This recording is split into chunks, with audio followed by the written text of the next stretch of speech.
All right, call the meeting to order. Okay, put the flag up. All right. Salute the flag. I pledge allegiance to the flag of the United States of America and to the republic for which it stands, one nation, indivisible. Justice for all. Okay. So this evening we are without our secretary, so we will have to clarify what goes on really clear so she can hear it on the this evening, tape of this evening. Annie Collier is present. Moraba Shaw is remote. Mary Sear is remote. Christine is with us. Rick Edelman is remote. Vanessa Matias is remote. Tammy is here. Oops. Tammy and myself. Mr. Chair, Yes. I think the people who are remote still are required to say whether they're where they are and whether and if they're anybody's in the alone. room with them. Yeah, Is that okay? correct. All right. So the folks that are joining us remote, can you all hear me? Yes. Vanessa? Yep. Rick? Okay. Can you please state your current status of any audience and where you are? I'll go first. Rick Edelman in my home, in my den, by myself. Mary? Mary Sear in Kingston in my home by myself. Can't hear you. Again. Oh, my Lord. Okay, do I need to get real close? Can you hear me now? Yeah, we can hear you now. You have to be really close. My gosh. Mary Sear in Kingston in my home by myself.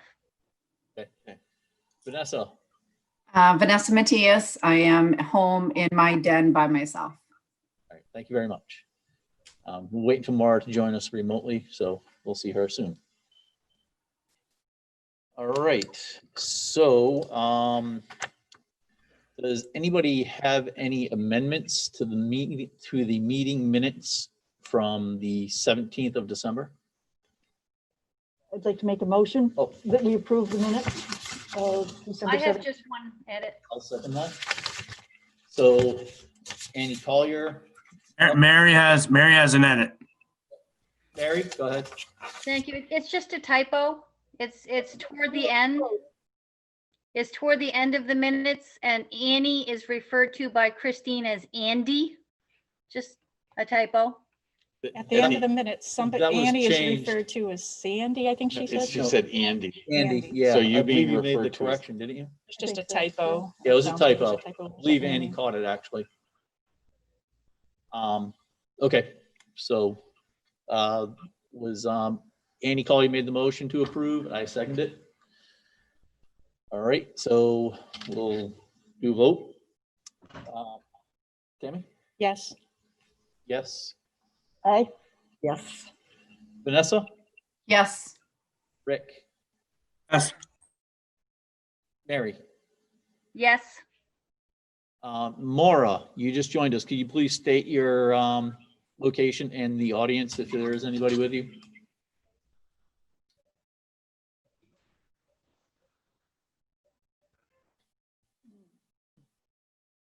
She's Laura? on mute. I don't know. Doesn't look like she's talking. Yeah, Moira, you're muted, Moira. Sorry, can you hear me? I didn't have audio. I didn't hear the question. Okay, could you state your name, where you are, and if there's anybody in your audience? Okay. Maura Basha, I'm at my house and my daughter's in the other room. Okay. All right. So we just did the vote for the minutes of the 17th of December. Okay. Yes. Do I need, are you asking me to approve them? Yes. Okay, yes, I approve. Okay. Unanimous. All right.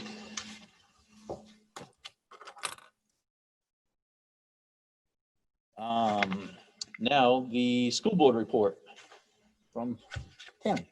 Thank you. The school board met last night. And we approved unanimously we approved the warrants to be added to the the articles to be added to the warrant, which we're going to be discussing, I think, later on. And the vote to recommend them was unanimous for all of the warrant articles.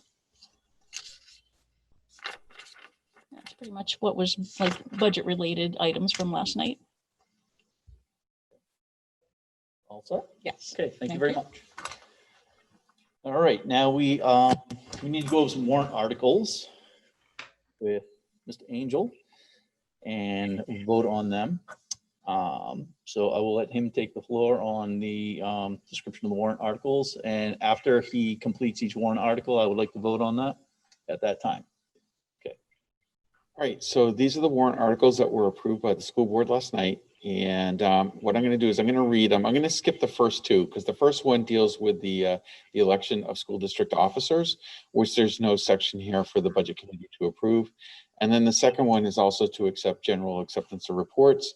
And there's no area there for the budget committee to approve. So the first one for you to consider, and we're just looking for a recommendation or to approve, which is going to be your recommendation. I'm going to read it from my hard copy because it's easier for me to read it from this. So this one is the operating budget, Article 3, and it says, shall the Sanborn Regional School District raise and appropriate as an operating budget, not including appropriations by special warrant articles and other appropriations voted separately, the amount set forth on the budget posted on with the warrant or as amended by vote at the first session for the purpose set forth therein, totaling $35,525,942. Should this article be defeated, the default budget should be $35,527,942.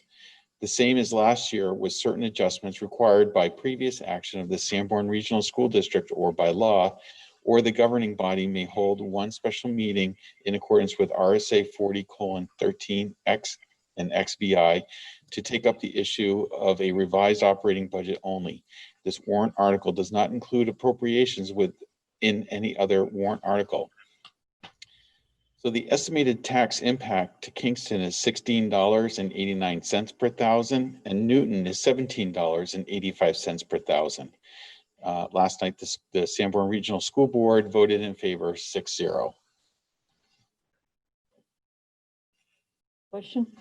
What is the current the tax impact of our current budget? The current budget? I have to think about where that is. Yeah, I'm not ready to answer that. So it's I just think it's going to be an important one to have that information when we have our public hearing and deliberative session. So for perspective. Mr. Chair, I'd like to make a motion. Yes, Annie? I'd like to motion that we approve the operating budget for recommendation to the voters. Your second? Second. Okay, so Annie Collier made the motion and Tammy Mahoney second. All right, so we'll start voting. Tammy? Yes. Yes. Yes. Yes. All right, who do we have? We'll go with Vanessa. Yes. Mary? Couldn't hear you. Can you give us a thumbs up? Yes, okay. What we can All hear. Rick? Yes. We couldn't hear you, Rick. Yes. Okay, and Maura? Yes. Okay, unanimous. Let's see if I answer that question quickly.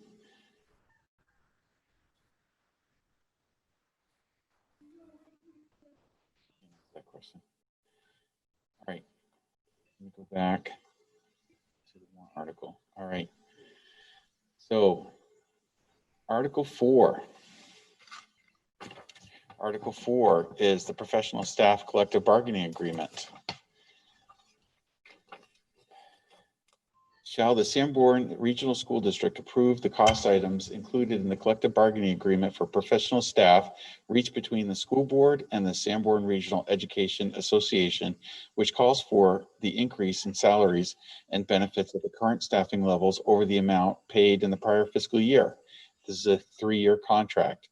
The first year, which is for 2021 and 2022, and the amount is for $459,155, The second year for 2022 to 2023 is for $536,340. The third year for which is 2023 and to 2024 is for $535,804. And further, to raise and appropriate the sum of $459,155 for the 2021-2022 fiscal year, such sum representing the additional costs attributable to the increase in salaries and benefits required by the new agreement over those of the appropriation at the current staffing levels. Last night, the Sanborn Regional School Board voted 6-0 in favor of this article. The estimated tax impact to Kingston is 30 cents, and for Newton, it's 32 cents. Annie. Mr. Chair, I'd like to make, this is Annie, Judy. I'd like to make a motion to recommend passage of the professional staff collective bargaining agreement, Article 4. Second, Tammy Mahoney. That was seconded by Tammy Mahoney. All right, let's start off with Maura. You want to see if there's any discussion? Oh, I'm sorry. Oh. Sorry, and does anybody have discussions for this at all? Annie? I'd just like to say that I think that our professional staff have been astounding in the face of all this. And I really hope that the communities will get very soundly behind this. They've been absolutely amazing.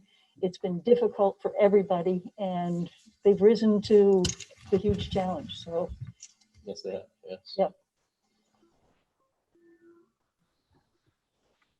Give the votes. Maura, Aye. Rick, Yes. yes. Mary, Yes. Vanessa, Yes, 100%. Christine, yes, Annie? yes. Yes. Yes. All right, another unanimous. Okay. Screen down. Article 5. This is the Administrator Collective Bargaining Agreement. Shall the Sanborn Regional School District approve the cost items included in the collective bargaining agreement for the administrators reached between the school board and the Teamsters Local 633, which calls for the following increases in salaries and benefits at current staffing levels over the amount paid in the prior fiscal year. This is a 4-year contract as opposed to a 3-year contract. So the first year for 2021 to 2022 is for $26,829. The second year is 2022 to 2023, $47,811. The third year, which is 2023 to 2024, which is $48,894. The fourth year, which is 2024 to 2025, is $49,997. And further, to raise and appropriate the sum of $26,829 for the 2021-2022 fiscal year, such sum representing, I'm going to move the screen down, additional costs attributable to the increase in salaries and benefits required by the new agreement over those of the appropriation at the current staffing levels. It was recommended by this regional, the Sanborn Regional School Board last night at 6 to nothing. The tax impact is 2 cents to Kingston and 2 cents to Newton. And there is a mistake here. There should be a recommendation for the Budget Committee, which we're going to be adding that in based upon the information that we gained tonight. Mr. Chair, Yes, Annie. I'd like to make a motion that we recommend passage of this Article 5. Second, Okay, Annie Tammy. made the motion, and Tammy second again. Discussion? Discussion. I don't know if I'm allowed to ask, but I'm just going to ask, and Matt, you can tell me if it's not allowed. I just wanted to understand the difference in the jump from year 1 to year 2. The increase. Yeah, the increase, yeah.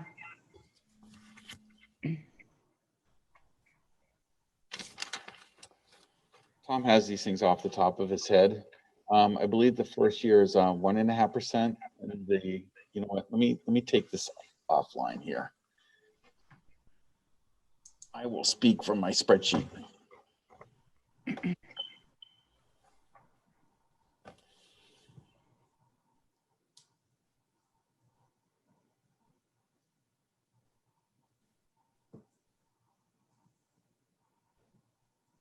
was the same question that was asked last night. Oh, I'm sorry. I didn't see the whole meeting last night. It's okay. It's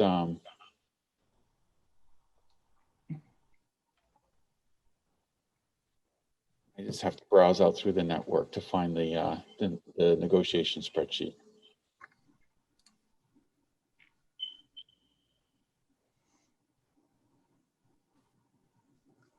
All right, the first year was 1.5%. The second year was 2.75%, and the third and fourth year are also 2.75%. The increase in the health insurance is capped at 4% for the first year and 6% for the remaining 3 years. Okay. So the insurance offsets that percentage increase, basically. Yeah, so that it just can't increase more than 4% the first year. Gotcha. Okay. So the first year is going to definitely be less expensive than the remaining 3 years. Got it. Now, I do want to point out one thing with the administrators union. There is no step in grade, unlike the professional staff collective bargaining agreement. So in that particular case, if someone every year they'll go up a step in a grade, as opposed to this, it equates to about a 3% change to the professional staff if they change a step in a grade. Okay, so even though they may negotiate like 1.5%, they still get 3.5% on top of that. You get that? The administrators don't At get one that. point, though, there are a lot of our teachers who have been here for a really long time who are off the grid. Yes. And no longer get those step in grade increases. Yes. And I believe typically, and obviously we haven't seen the contract, but typically they get $1,000 added That's correct. to their salaries in lieu of having the step increase. So at what point do teachers stop getting step increases? Like, what is the criteria for that? I mean, it's irrelevant to this discussion, so I can ask offline if you prefer. That's fine. Okay. Any other points to discuss regarding this? I guess I'll just say in sort of in general, as a general answer to the question, the administrators, in recognition of the COVID situation and financial economic difficulties in the community, that's part of the reason why year one is lower. They agreed to a lower increase in year one. Thank you, Tammy. Okay. I'd like to make just a comment of accolades also for the administrators. They've been absolutely amazing with pulling together and planning and doing. And when I listened to some of the participation at school board subcommittee meetings and so forth, the administrators have just been phenomenal. And so once again, I hope the public will support both these contracts. Yeah. Oh, and I just wanted to clarify, the administrator does not include the superintendent, right? Like, I know it excludes some people, right? Missed what you said after administrators. I'm sorry. It does not, the administrative contract does not cover the superintendent and some other positions, right? That's correct. Okay.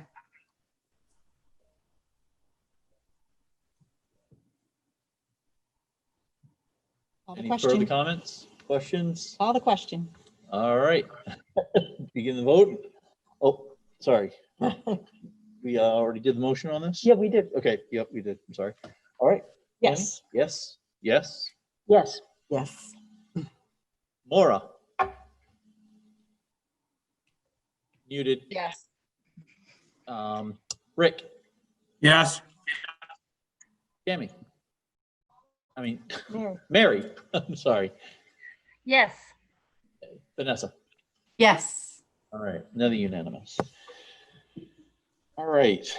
now, this is Article 6, and these should be new to you. They've been on the warrants for the last couple of years. And what they do is they fund capital reserve funds. So Article 6 is for the unanticipated educational expenses.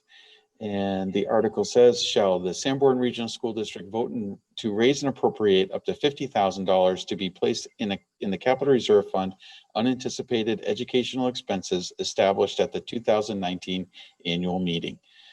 This sum to come from the June 30 fund balance available for transfer on July 1st instead of returning the money to the community. No amount to be raised from taxation. The school board voted in favor 6-0 last night for this article, and the estimated tax impact is nothing because it's coming from available fund balance. Okay. Anybody for discussions? Oh, we have to move. She's gonna move. Oh, sorry. I'd like to make a motion. Of course. I'd like to make a motion that we recommend passage of Article 6. Okay, Second. all right. That's a good question. Action for you, Vanessa. Sorry. Is that, I know you said, Matt, this is on it. Is it always that same amount up to 50,000? Yeah, it's been the same amount for the last couple of years for 50,000 at this point. I believe last year one of the warrant articles was This one, I'm changed, pretty sure. but I think it was the next one. I think it was this one. Okay. I think so. I believe it was. Okay, I thought it Yeah. was. All right, but it was changed at the deliberative session, oh, yeah. Yes, it was moved up. raised. So I right? think it To was 75 and then it 75,000. bumped up to 50. Yeah. I think this one in the last 2 years was 75,000, and the other one, the capital reserve fund that's in Article 7 was 25,000. Now it seems like what the school board is putting forward is 50 and 50. Yeah. So That's another question. Vanessa? How is that, that dollar amount? How did they come to that dollar amount? it was what it is. We're trying to build up a reserve fund for unanticipated costs. So like, let me give you a little idea. So if you had a whole bunch of kids move into town, that affects the grade, a particular grade, where they need to actually hire a teacher for that particular grade. Yeah. You would dip into this fund to cover that cost. And the idea is that our reserves were fairly low when the superintendent came on board, and what he's trying to do is build up the reserves so that we can actually keep the operating budget down lower, so we don't have to put in a cushion for unanticipated costs. Okay. Gotcha. I just didn't know how that 50,000 came to be, if that was just an arbitrary number, if that was based on, some data or something like that. That's what I was trying to figure out. From previous discussions, I do believe that it's an arbitrary number, but not one that was set at such a low limit that it would take forever to build up the funds. Okay. It would reach a worthwhile amount within a reasonable amount of time. And what is the current fund balance at this time? I'm sorry, what's that? And it's on one of your budget slides. Yes, Oh, it is. okay. All right. Oh, sorry. I'll look at it. Okay. Thank you. Sorry, that was it.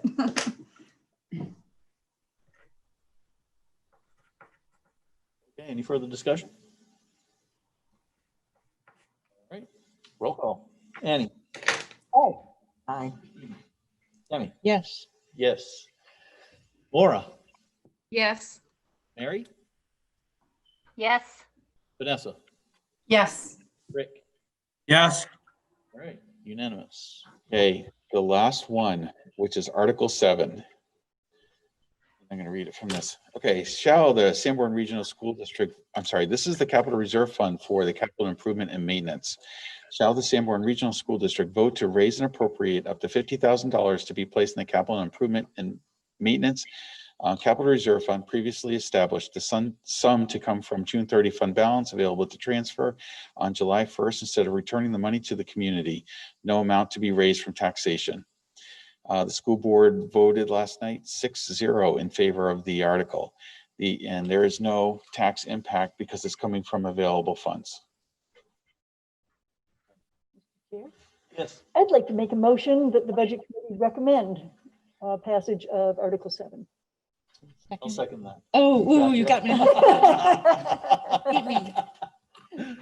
One of the things I think that this is a really important fund that we have, and it is going to be making things easier to make repairs around the school system and keep people from going, well, why do I have to pay for that now this year? We just bought that so many years ago, and a lot of people just forget the end of life stuff that's going to be coming down the road, and this fund is going to be vital in taking care of some of that stuff in a few short years. So this is something that really has to be approved and voted in yes, and continued to be put in. So that's what I have to say on that one. I think this is really important. Anyone else? Comments? Okay. Roll call. Tammy? Yes. Annie? Yes. Yes. Yes. Rick? Yes. Mary? Yes. Maura? Yes. Vanessa? Yes. All right, unanimous. Great, thank you. Thank you, Matt, for putting all that together and, I have one more. yep, Oh, for this too. Yes. Okay, so this is the MS-27. This is a required form that I have to submit to the Department of Revenue Administration. And this is a form that is certified by the Budget Committee. So I have a copy right here for the Budget Committee members to sign if they approve this. Basically what it is, it's just a summary of all the information that is contained in all the warrant articles. So let me kind of give you, let me scroll down so to give you an idea. So you can see all the different functions. And it starts out with expenditures for the prior year. The budget was approved for the prior year. The school board's budget, which is the middle column. What was not recommended by the school board, the budget committee, and what was not recommended by the budget committee.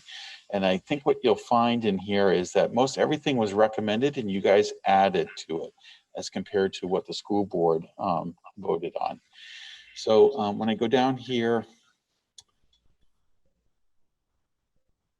I'm going to go to the last page, and I was corrected, and he corrected me on one of the things I said last night.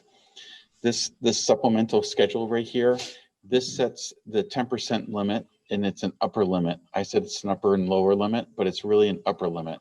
So that means that the budget can't be increased by 10% or $3,380,468. at the deliberative. At the deliberative. Okay. So I'd like you to sign this form tonight, please. Okay. Okay. Do you need, I We mean, need a everyone that's here motion can sign. Do you for us need? to do it or just to Yeah. do it? Yeah, so for the people that are remote can drive into the school district, and I'll leave it with Phyllis, and you can sign it out front there. Okay, thank you. Can I ask a question? Vanessa had Go a ahead. question. Vanessa? Sorry. I'm full of them tonight. I'm sorry. Did we do this last year or is this new, Matt? No, you did this last year. Okay. It's all a blur to me. I swear. It's been the longest year, decade of my life. So I don't remember. Okay. Last year we I had it, think we've done it at the public hearing in the past. No? I think we had it before the public hearing. Last year we got to go through this whole procedure, and then we got to do we signed this MS-27 after that, because I'm pretty sure, I think that was like a 20-minute long meeting that we all came in here just to sign this, and then we hit the road after. Yeah. Because this year we got backed up because of the scheduling, isn't that correct? Yeah. I'm actually worried that we're going to run out of time because the public hearing is next Thursday. So I just want to get all this stuff done. Sure. I can't believe it's a week from today. You can't believe what? I can't believe the public hearing is a week from today. I mean, time is just flying. Yeah.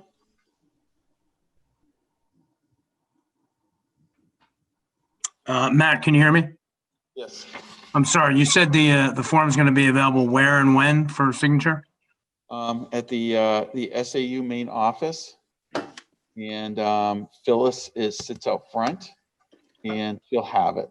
And And she'll be there tomorrow? yes, she will be. Okay. And I'll be there tomorrow as well. Okay, thank you. All right, thank you. Actually, I'm gonna have you guys sign the warrant.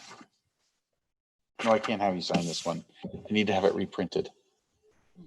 To have the, I have to put on the budget committee recommendations and reprint it and then,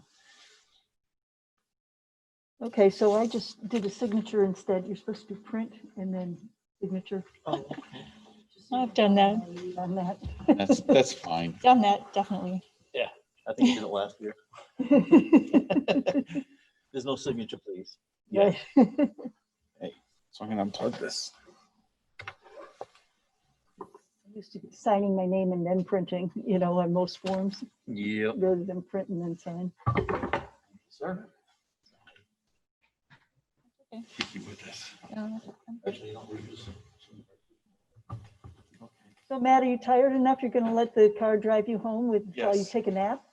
No, you What? can't go to sleep with Oh, the car driving. you have a self-driving car? Yes.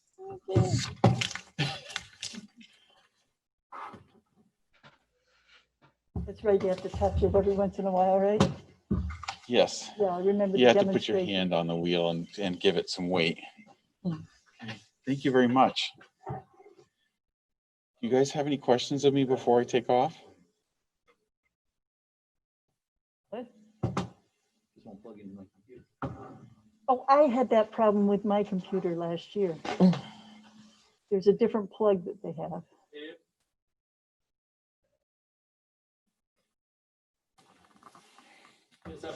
Oh, we have tech people here.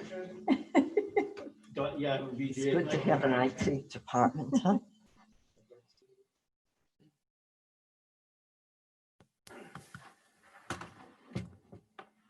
Hopefully it's not the same cord as I had last year. Remember how that would just shut off all the time? It was faulty. Yeah. Oh. Awful.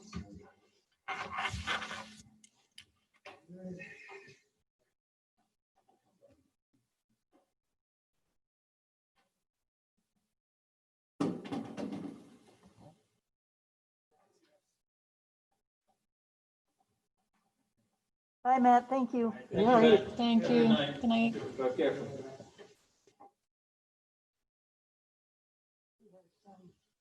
Tesla. Oh, really? Yeah. So his hour and a half drive home is driven by the Tesla Hour and a half? Where does he live? up in northern New Hampshire. Wow. Tesla was the biggest performer in stocks this year. Did you hear? Yeah. No, this isn't gonna work either. Really? Seriously. Oh, wait a minute, I'm on the side over here. All right, good. You must have There the we same go. computer I have.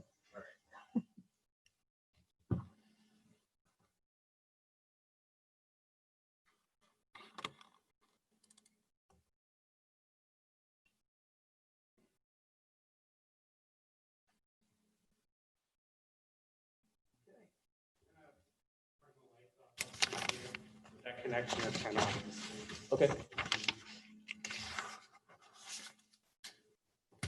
All right, so this first PowerPoint presentation is what the school board is going to produce or has produced and will be providing at the meeting next week. You'll be doing this, and then also during the deliberative too. Okay, so simple default budget title, how the calculations of the default budget are done. Anybody? Jim, can I ask a question? Go ahead, Vanessa. Is there any way that you can email it really quick? It's just really hard to see from I home. can send that out. Sure. Yeah, and that way I can open it on my computer. So let me,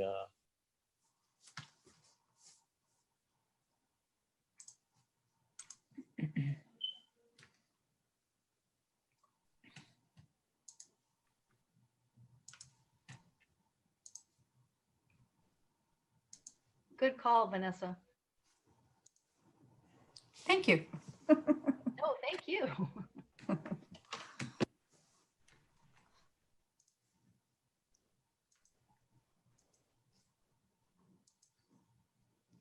was the one thing I worried about being remote tonight. I was like, oh, am I going to be able to see the slides?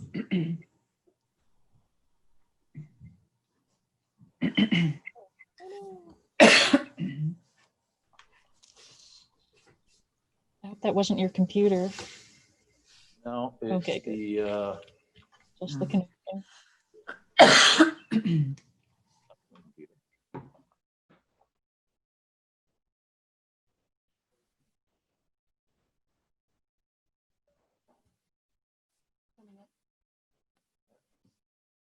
not me.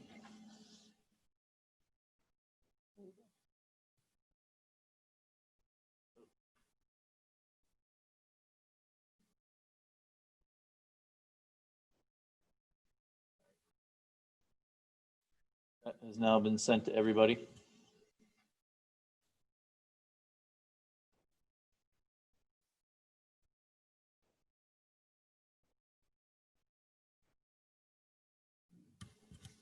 You've seen this before. This is actually, these slides are from Tom's presentation when he presented the budget to us. Those are the same slides that he used to present the default budget information. Vanessa, do you want me to wait until you open up or? No, okay. No, I haven't. All right, so calculation of default budget per the New Hampshire RSA 40:13 IXB. The default budget is calculated as follows. The same appropriations as contained in the operating budget authorized for the previous year. Minus or plus any reduced and increased by debt service contracts and other obligations previously incurred or mandated by law. By one-time expenditures, and it is reduced by salaries and benefits of positions that have been eliminated in the proposed budget. Calculation of the default budget, prior year adopted operating budget, March 10th, 2020, annual school district election. Article 3 was the operating budget for $36,416,372. Article 4 was the administrator's collective bargaining agreement of $14,356. The prior year adopted operating budget was $36,430,728. Calculation of the default budget continued. The debt service.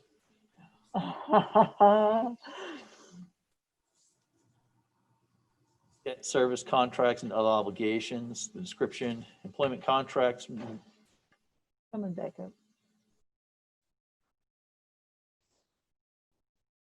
Another laptop for this. Employment contracts and related benefits, professional and support staff, $196,790.76. Transportation bus contract, $103,091. Tuition for the vocational, $37,500. Insurance for Primex, $1,348.60. Staff reductions of $1,224,787.17. Debt service for the high school and the lease, $16,729.25. Total of the service contracts and other obligations, $902,786.06. Okay, and then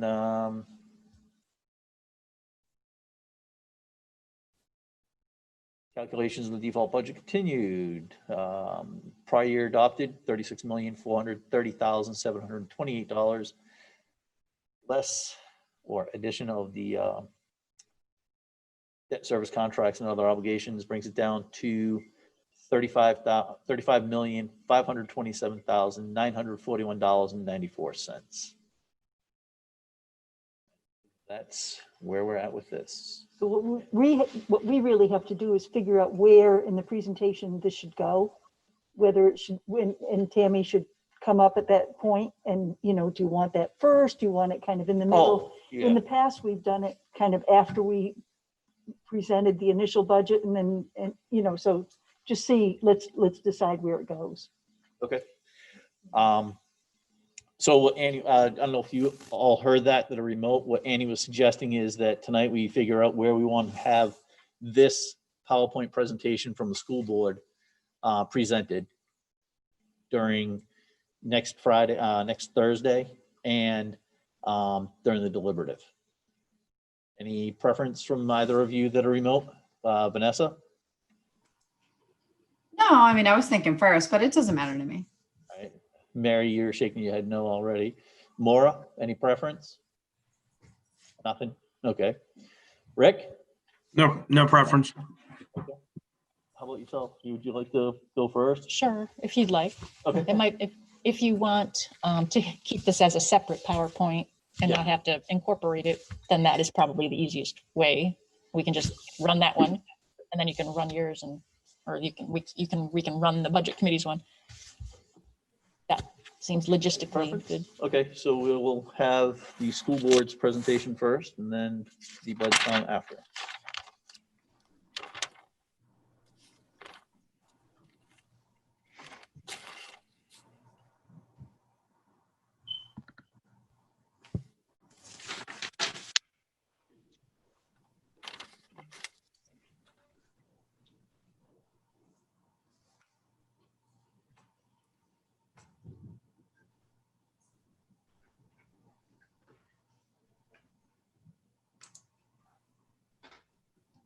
All right, so.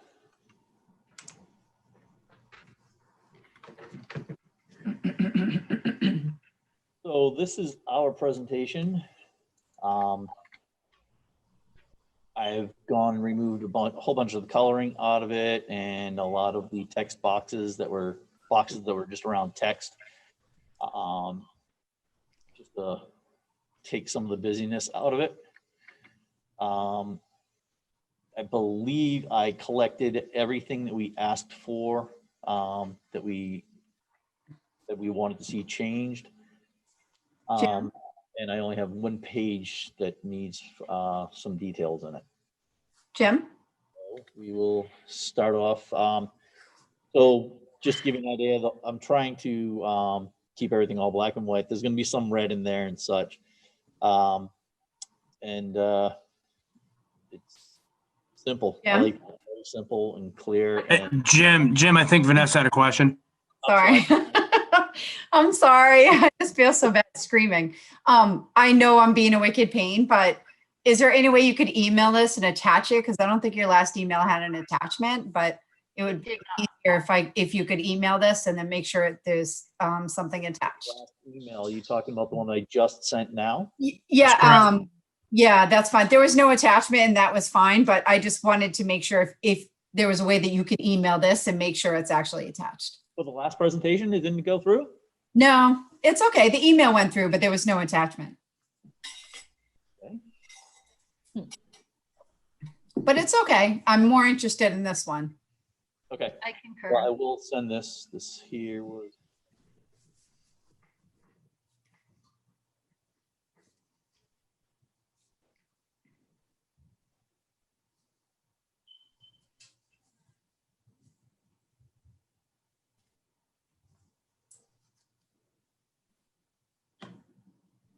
Sorry.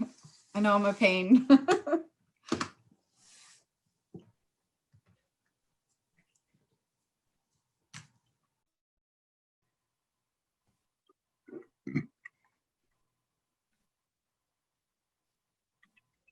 Have to make sure it had what you sent had the attachment in it. I'm going to see if Vanessa comes up with that now. It should have. I forwarded right from Matt's. Yeah, I saw that. Yeah.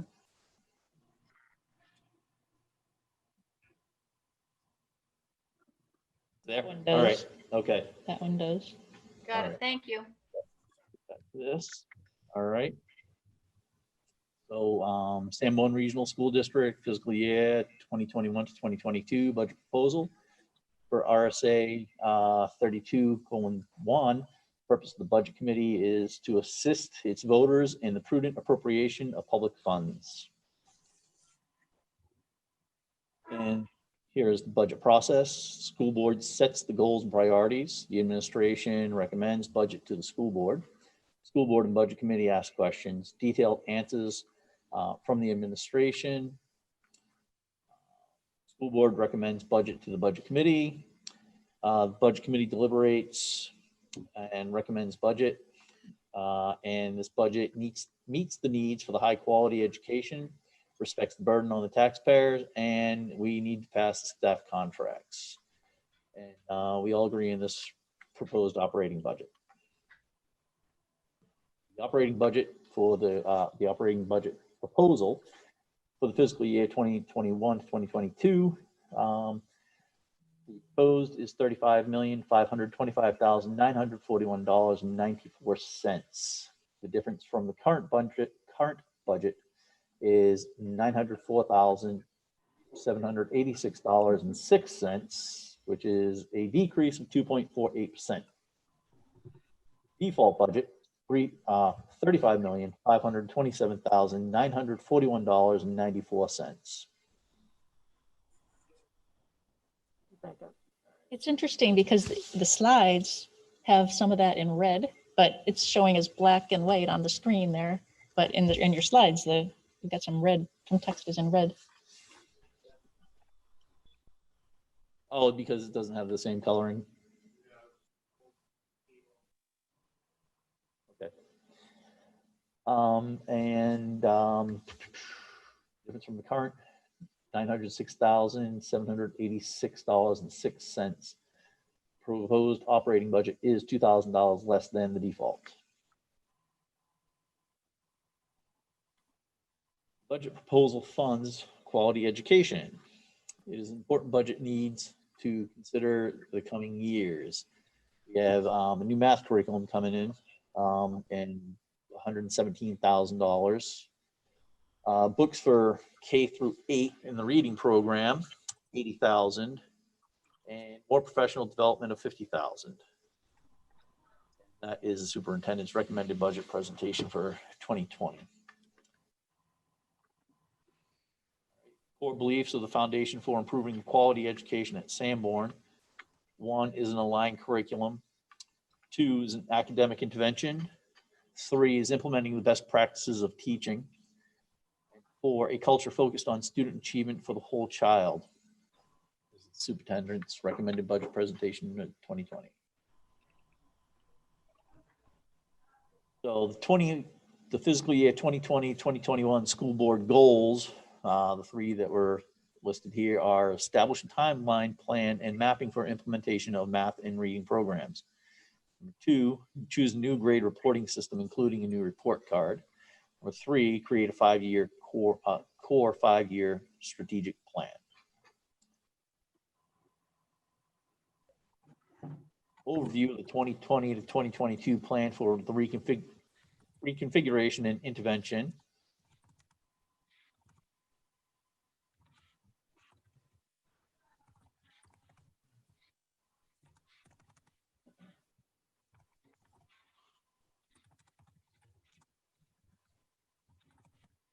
The reorganization savings from the elementary school were $658,000. Middle school was $748,000 for a total of $1,406,000. New expenses of $16,500 plus the $950,000 in interventionists is a negative $966,500. So the net savings to the taxpayers was $439,500. Actual and budgeted results of the reorganization and intervention. This is the slide that I still need to figure out. Hey, Jim? That's one that, it seems to me that's one you really want to get Matt to figure out for you. You want Matt's numbers on that. Yeah, when I sent this to him, I believe I specified slide 8, and I think he just skipped right over it. He's really bad about emails. You got to call him. Oh, I was on the phone with him too. Okay. Yeah. Okay. Yeah. Hey, Jim? Vanessa, yes. I just noticed, and this is minor, but we got away from doing the red on a few slides for the negative numbers. I didn't know if that was intentional or just an oversight. We get away from doing the red on the negative on some of these slides. Yes, it did change to black here. And when it gets printed out, it's going to be black anyways. Okay. If you're in the audience, you're going to receive. Go ahead, Tammy. That's Mary. Mary. Yeah, I had a question on slide 7 as well. Yeah. You've got savings as whole numbers, and then you've got expenses as a negative number. Shouldn't it be the other way around? The savings are credits, the expenses are debits, and the net savings is a credit? Or am I off on that? Oh, like at the right here. When I look at savings, I see them as a credit. And when I look at expenses, I see them as a debit. And I understand you're doing the functional mathematics here, saying 1.4 million less 966,000. But technically, and from an accounting standpoint, debits are not negative numbers and expenses are not negative numbers. That's all, just a technicality, but I want to make sure it's consistent throughout, and we're just starting, so. Negatives to the values there, like I just did. Oh, sorry, I don't see what you're doing. Mary? Looking at your screen, Yep.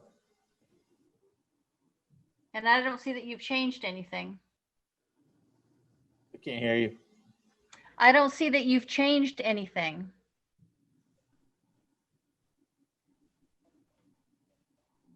Right here, out of the negative, is that what you were talking about? Like right here, adding the negative in front of the. No.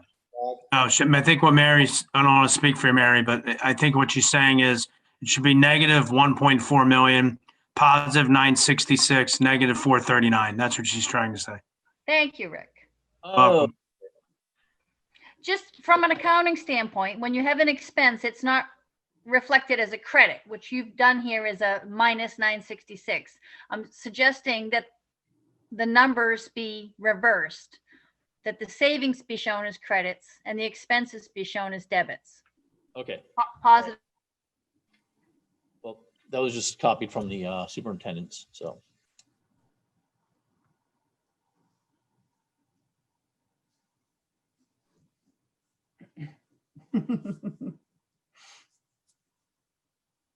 I almost would rather see no negatives in there at all, just the 1,000,004, the 966 and the 439, you know, and just not, I don't like the idea of the negative. Yeah, When it's, That would solve it. yeah, I'd have to, Mary, I get your point and I understand what you're saying and I agree with you, but I also think that if you put a negative number in front of savings, it's going to be confusing to some. And I think that the message will get lost that there's actually savings to taxpayers. So I agree with Annie then, that just take out the negatives and just label them as savings or expenses. It sounds fine to me. I have no problem with it. I mean, when you go through and you read what's there, it reads right along with it, you know? Yep. I mean, basically, we off say- that 1,000,004, 966,000 is going for intervention and 439,000 Is what's was a left over. savings to our taxpayers. Yep. I mean, it's kind of a simple way to do it. Yes. Yeah, I'm not too funky with too keen with the negatives in the PowerPoint presentation. When you put them in a spreadsheet and all that kind of stuff, yeah. But just for this, it's simpler. Okay, so This is the one that, this is one. yeah, I mean, Matt. my recommendation is that you have Matt give you those numbers and not try and do them yourself. Because, we just get in trouble. He's got them. Yeah, I had seen them somewhere before. They were all out. They were. What was this slide where it was just the A and the B on the side? Can I ask a question about this slide? Vanessa? Didn't we decide we were gonna add or change, see where it says the third column FY 2021 and then FY 21-22 budget? Yep. Previously, that where it says actual was just an A, and where it says budget was just a B. Oh, and that's what we added? Okay. That the state actual and budget, because nobody had any idea what the A and the B were. And then the 2021 is what? That's, This is for the fiscal year 2021. yeah, but is that, that's the actual as well? Or is it, well, we don't know because the year's not ended. Okay, never mind.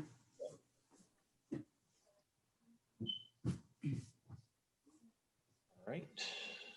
Slide number 9, summary of major changes in superintendent's recommended.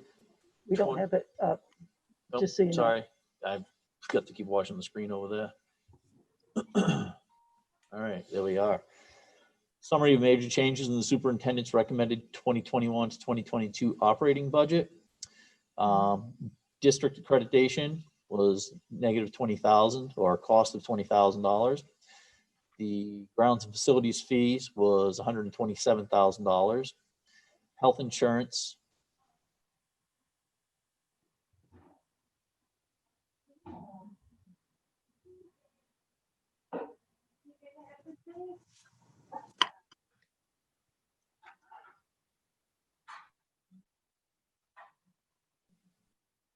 The health insurance was $150,000. Transportation contract increased to $20,000.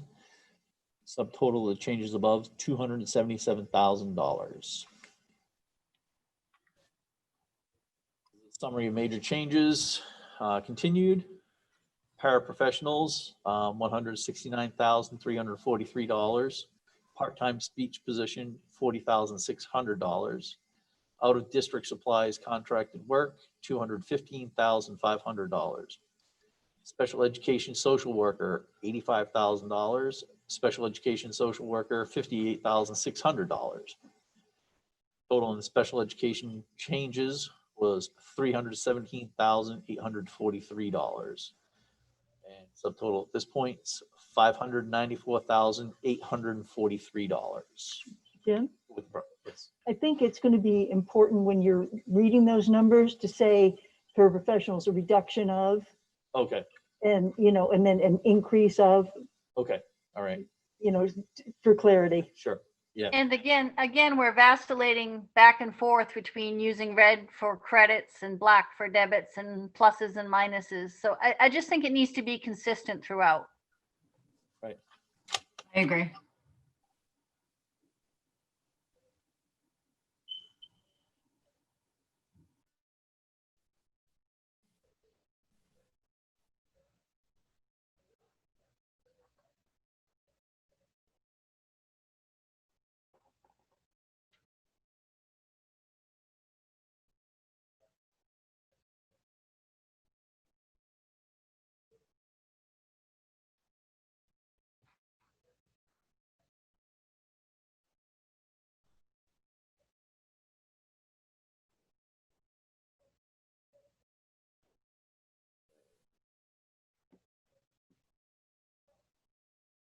On the accreditation, isn't that a new expense, not a reduction?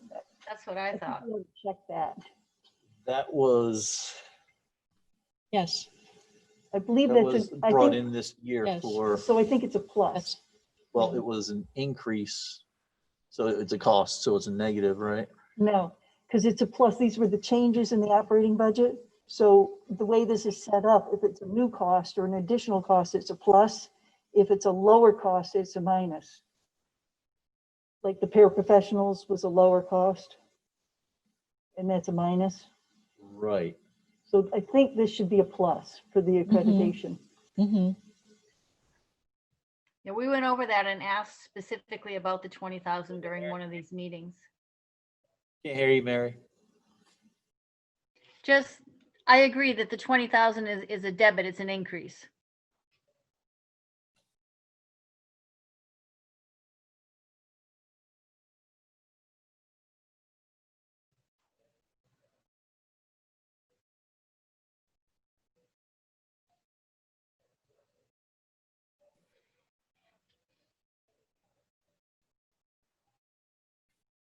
It should actually be a $40,000 difference, not just 20. But again, you're gonna have Matt check all these numbers. So we just changed this from, oh yeah, right.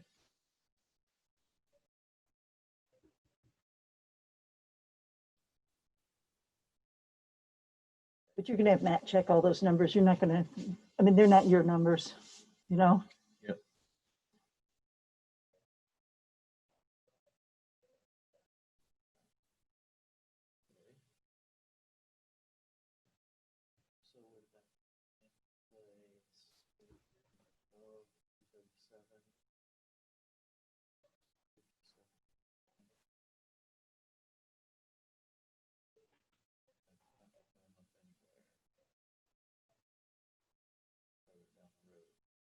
It would be, that 594 Yeah. would be changed by 40,000, it'd be 554.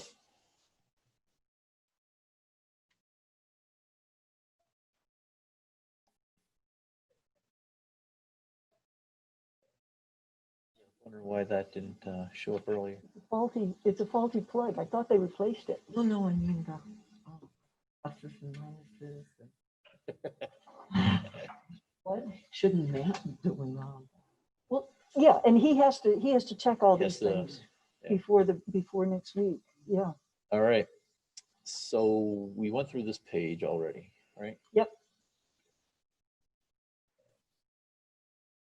All right. So, I'm sorry, the last slide, number 10, Yes. where you have special education social worker twice, that second one should be the speech.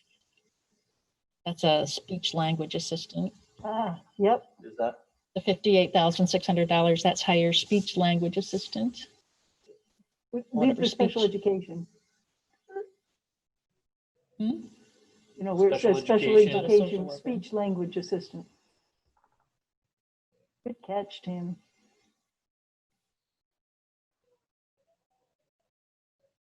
I knew we were adding a speech professional in there somewhere. You probably want to capitalize L and assistant and spell assistant right. I can't see. Only 2 E's on. My glasses. There we go. Do you have 3 E's on speech? I can't see from my. capitalize the A. Oh, yes. All right. I heard you, Mary. I don't know what you said.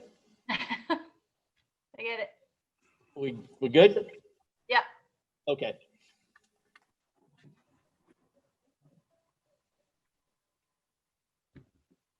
So we're all set up with this slide now? Yeah. Okay. We're just waiting for it to come back up again. Oh, sorry. Okay. Well, I've moved on to It is. slide Okay, 11. you're good. All right. So summary of major changes in 21-22 recommended operating budget continued.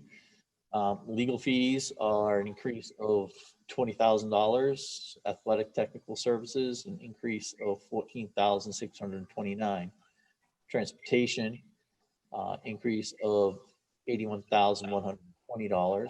Computer data communications, an increase of $19,396. Supplies is an increase of $139,374. Books, curriculum, and library, an increase of $67,610.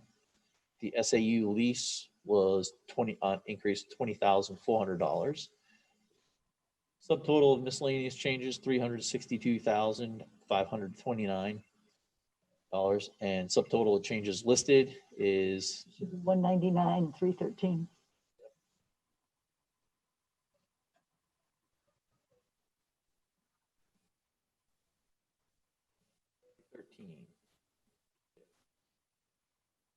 Any questions, comments? Shouldn't the They caps read. be consistent? And Oh, the computer data services and athletics technical services? right, but the lower ones have capitals and the top ones don't. Lower one. Correct. Lease and miscellaneous changes and changes listed, but the top ones with more than one word aren't capitalized. So athletics technical services, the TNS capitalized, Oh, you want me to Well, if capitalize we're those? being technical. Well, it's to be consistent, right? No, it's a good point.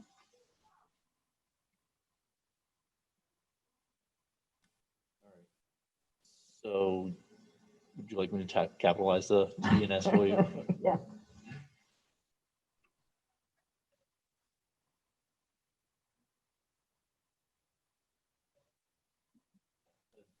Data and communications, Steve?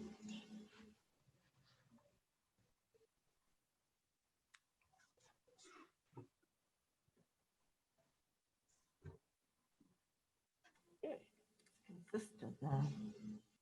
watch, next slide. Okay, so, Jim? um, Can you hear me, Jim? It's Mary. summary of major changes. I thought I heard somebody. Yep. It's Mary. Can I ask a question? All right, go ahead, Mary. At the bottom of page 11, you've got subtotal miscellaneous changes and subtotal of changes listed. To me, it's confusing to have two subtotals. Should the latter one be a net? If you've got subtotal of changes, including prior slide at the bottom of page 10, and then subtotal of miscellaneous charges partially offsets that. Shouldn't that be net changes listed instead of subtotal of changes listed at the bottom? Or does this still carry forward to the next slide? No. You could say, to be consistent, back on 11, subtotal changes listed in, or in this and all prior slides or something like that. You know, I mean, listed, basically it implies listed so far, but, you know. I If don't I'm know. the only one confused by it, then ignore me. I'm good.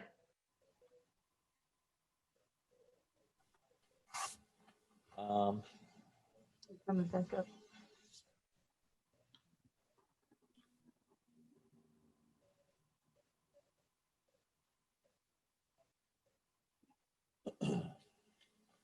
No, you're not. Oh, there you are. What do we think? We want to add verbiage to that subtotal of No, changes you know, listed? I'm fine with it. You, Good with it. you could say other, like it, do you think the word other would just clarify it, Mary, or no? No, I'm fine. It's just that I can see at the bottom of slide 10, we're Yeah, taking that credit and we're partially offsetting it with a subtotal of miscellaneous charges to arrive at a net changes listed. To have two subtotals of changes listed, is a subtotal implies that it's not finished or that it's ongoing. You want to say net instead of subtotal in the. That's in the- what I'm saying. Yes. I'm suggesting. Oh, okay, so you want net in the, Bottom of page 11, yep, net changes or total of net total. changes listed. yeah, total, yeah, something like that. To have two subtotals in a row is just not correct in my opinion. I know what you're saying. Yeah, I Not agree. clear. Yeah, it needs to like net total, yeah. It needs to sum it. Yeah. A net implies a calculation. Total of net changes or net changes? I think total net changes makes it clear, right?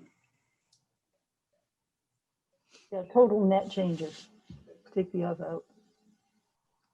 And how about back on slide 10, the same thing? No, slide 10 is a subtotal, right? If I'm not mistaken. Yeah. That's what I'm saying. Slide 10, the bottom line is a subtotal. We've got a subtotal of partially offsetting miscellaneous credit debits to arrive at a net change.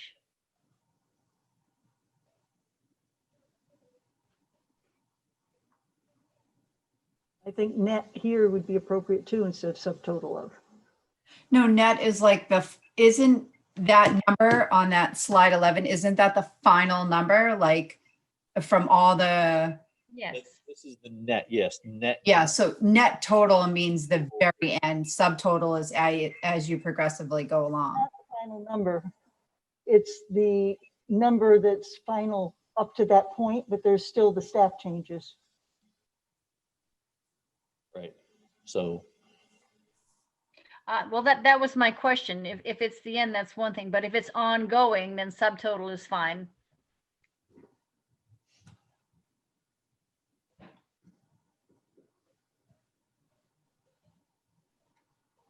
total of all changes from 2020. So this here is where it all is brought together.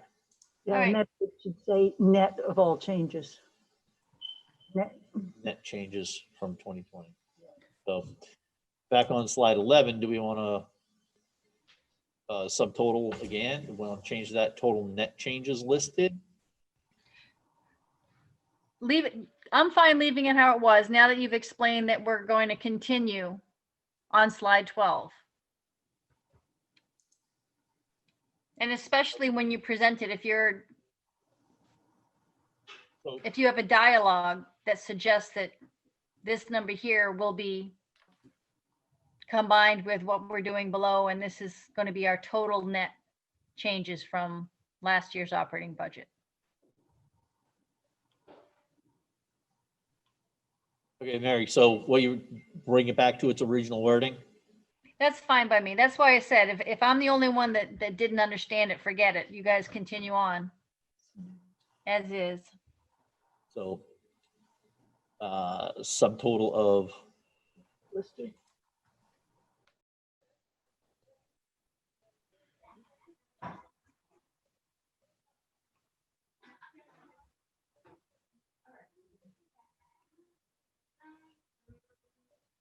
I should actually be small o, sorry. It's kind of like and. The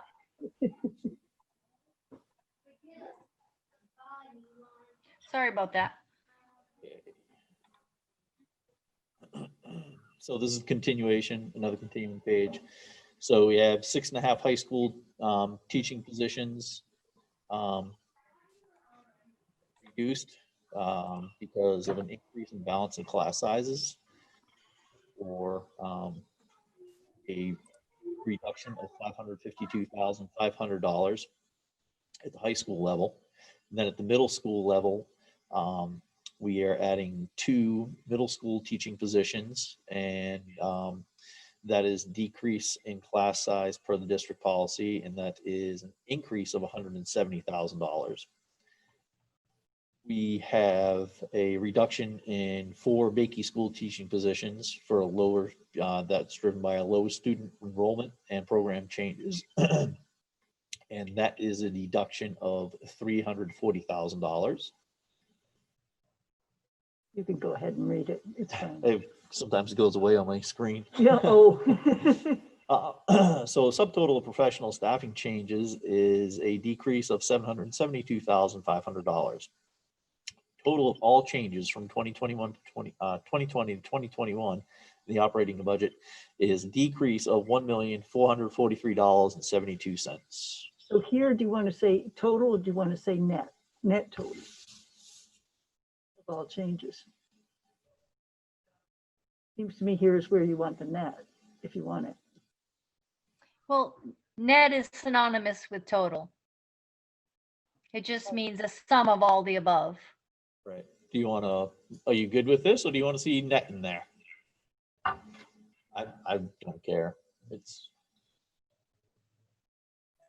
I think it's self-explanatory, personally. I'm sorry I brought it up. I'm fine either way.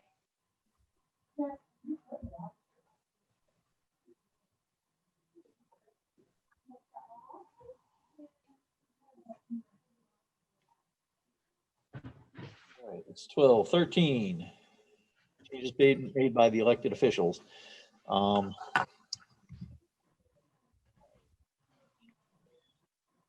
Text from Matt.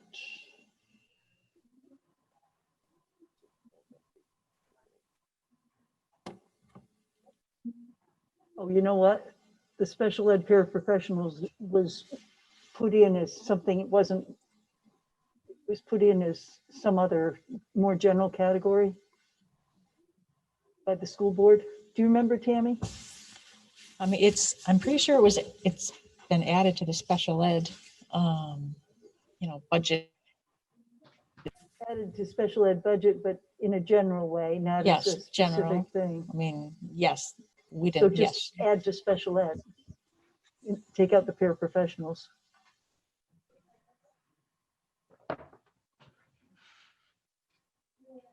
Now, Matt.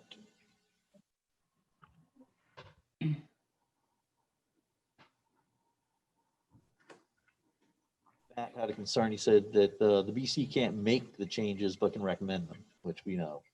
BC can only set the bottom line. The school board chose to place the additional funds at another professional service for special education. So he's recommending changing the heading to BC recommendations. So This isn't strictly BC recommendations because the new math curriculum was voted in at the school board level. Right. So, So what did he call it? Special ed professional what services? he didn't make any mention of that at all. That's what you read. School board chose to place the additional funds at an other professional service for special education. So special education, other professional service.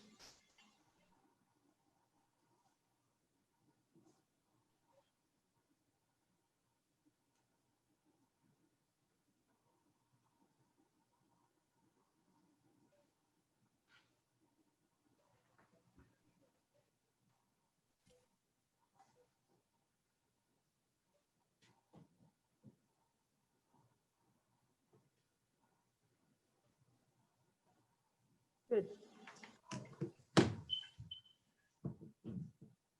Does somebody need to replace a battery in their smoke detector? I keep hearing squeaks. No? It's mine. Yes, you can hear that. I've like muted. I actually need to change the whole smoke detector. We changed the battery and it kept beeping. So Well, I have a new blue tick coonhound who could go off at any minute. So that's quite an earful. I'll mute it. It doesn't bother me. I just was trying to figure out what it was. Almost done, right? All right, so slide Jim? 14. Jim, while you're looking at slide 13, I'm on 14, Mary. I know you are, but before you move on, We'll go back, yes. Anything for you. well, the slide above is captioned total of all changes from the 2020-2021 operating budget. And it shows the $1 million decrease. And Yes. then the changes made by the elected officials or BudCom, whatever you've got there on your screen. It says total proposed operating budget. That's not the total proposed operating budget. It's the reduction. And I think that needs to just be tweaked somehow to reflect that. Yes. I do see that with you now. I have no idea what you said. She said that on the previous slide, slide 12, we have the total of all changes from the 2020-2021 operating budget. This was the superintendent's recommendation. Right, and then down here, we have total proposed operating budget. Right. So Which the is not an accurate label. Go back to the 12. Right. It should say total of all changes from From 2020 to 2021. It's not the total proposed operating budget. Our operating budget is 35 million. This is 21 to 22 up here. This needs to be 21 to 22 down here. no, it's the changes from 2021. Oh, right. But I think the clarity needs to be that this was the original superintendent. This is the building the budget thing. This was the original recommendation that came from the superintendent. Okay. Then we're going to do the changes that were made by the school board and the budget committee to come up with what our proposal is tonight. That's you know, unanimously recommended by both boards. Yes. So what if you get rid of total and just do proposed operating budget changes from, oh no, that's too wordy. Never mind. Mary, I thought you were talking about slide 13. And I thought you said that the language in slide 13 says total proposed operating budget, which that's not the total proposed operating budget. That's exactly what I said. I don't know why people can't hear me. Mary, I hear you. You and I were connected tonight. I don't know why. I got you. Thank you. Yeah, I think we need, My concern is with the label. That is Yes. not the total proposed operating budget. We have a $35 million operating budget. So we Correct. just need to change that label. Right. So total of changes to proposed operating budget? Sure, that works for me. It's really important to say recommended for the superintendents, because this is not the proposal. By RSA, we present the proposal. So if you keep it, always call his the recommended budget. Right. Even the school boards is the recommended budget. Ours is the proposed budget. Got it. And if you keep that clarity, you know, you can kind of keep them from going. But yeah, I mean, Yeah, this Yeah. is not the total proposed operating budget. no, If it that is was, not. people would be joyous. No, it isn't. So what do we call it? Net changes to recommended operating budget, or net changes from 2021. Yes, Barry? that sounds good.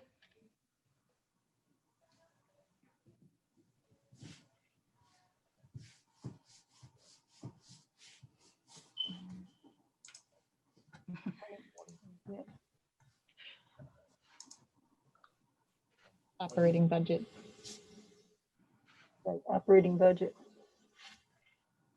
Jim, I think you'll have to explain that when you're reading it to people, because I do feel like that's going to be confusing to folks.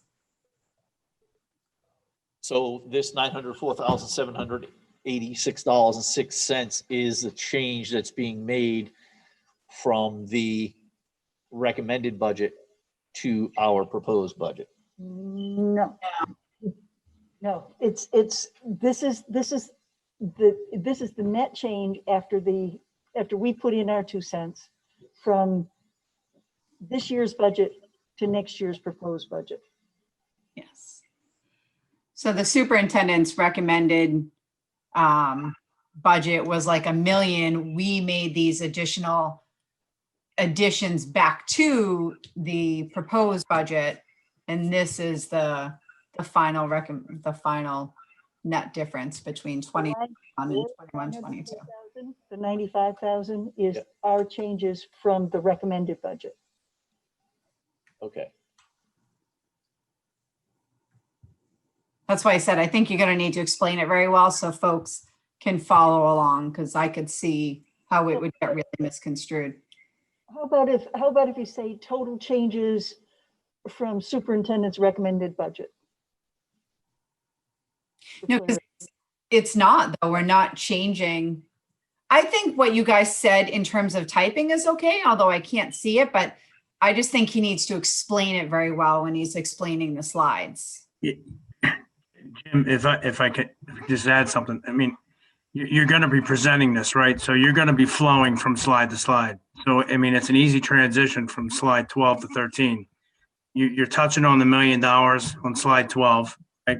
And then you can say, you know, from that $1 million, we've made some changes. Here are the changes that were made by elected officials. You're going to walk through them, and that's going to give you the new total of where you're at there. Right, so it's going to be, so total of all changes from the 2020, 2021 operating budget are a decrease of $443,443.72. The following changes were made by our elected officials. I'll run through them. You go through each one of them, and that brings you to a new total of here, of 904,786. Changes made by the elected officials. The new math curriculum was voted in by the school board for $40,000. The SOROC contribution and the special ed and other special ed, other professional services were added in to the budget by the budget committee for a total of $95,659, which then changes the difference from the 2021 operating budget to the 2022 operating budget by $904,786.06. You just say net difference instead of net changes, since you have the word changes, using it so many different ways. Say net difference. Okay. Or it's really the delta. You just said difference in your, what Did you, I? in your, when you're Yeah. speaking, and that seemed to work really. Or a net reduction. So One Yeah, or the other. reductions, yeah, that's good. Good word. All right, so This is a really little thing, but if you put some spaces after from, you'll get 2021 down with operating budget. I kind of like it on the same line.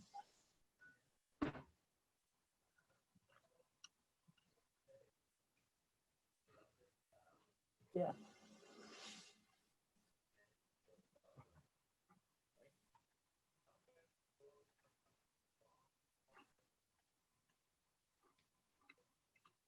staff reduction in response to the past and declining enrollment decline.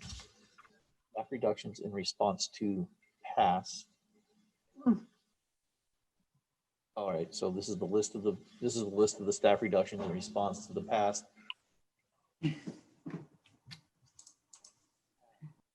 All right, okay. Staff reduction in response to past and continuing enrollment decline.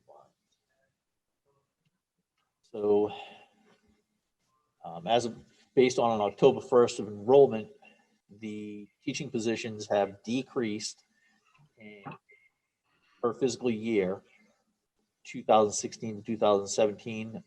We had 1,665 students. Positions were not reduced. The collective bargaining agreement increases were $404,000, $404,855. 2017, 2018, the enrollment was 1,601 students. 8 teaching positions were reduced, and the collective bargaining agreement increase was $502,882. The year 2018, 2019, the enrollment reduced to 1,598 students. 6 teaching positions were reduced, or reduction of 6 teaching positions. And the collective bargaining agreement increased by $545,094.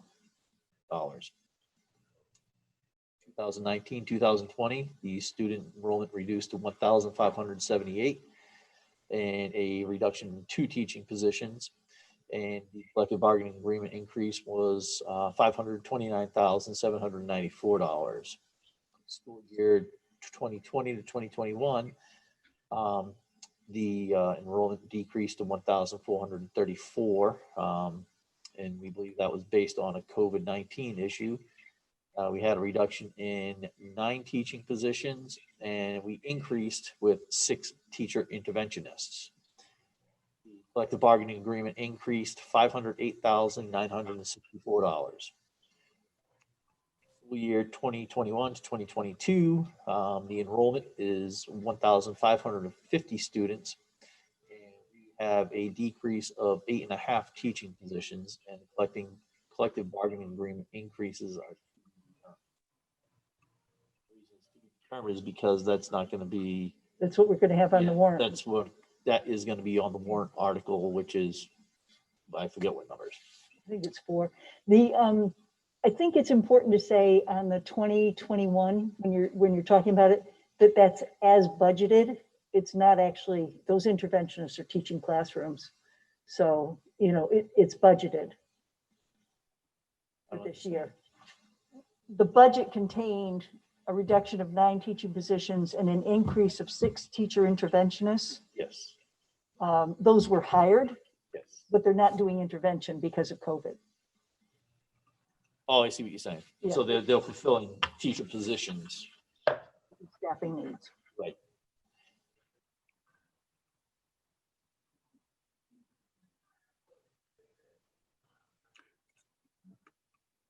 Okay, slide 15. All Uh, staff, Jim, real quick, on 14, is there any objection if we change one of the words there? Any objection to removing continuing and replace it with the word current? reductions in response to. We have a NASDAQ study that says it's going to continue for the next five to 10 years, 25. Yeah, I know. And that study was done 2 years ago before a nationwide pandemic, which really impacted real estate. I can really go into my street alone, but I don't know that without a recent study that's, I think current's fair. Current or forecast, So consider, Mary, go ahead. or forecast. Well, considering that we can't say continuing enrollment declines because for 2021 to 2022, we're going back up to 1550. But it's going down from 1578. It was supposed to be about 1560 this year and then 1550 next year. And the superintendent has verified the staff, that those are the kids that are, that's what they've done the research to see if these numbers are right. I mean, that was one of the questions we asked in the Q&A is this aligning with the NASDAQ study? And he said, absolutely it is. So far, it is. Right. And that's current. I like Mary's suggestion of forecasted. Yeah, forecasted instead of That continuing. is factual.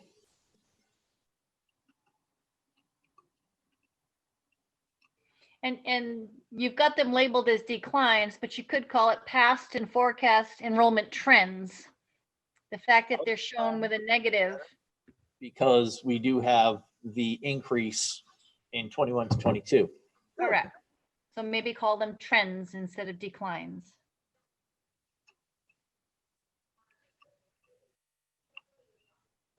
Staff reductions in response to past and forecasted.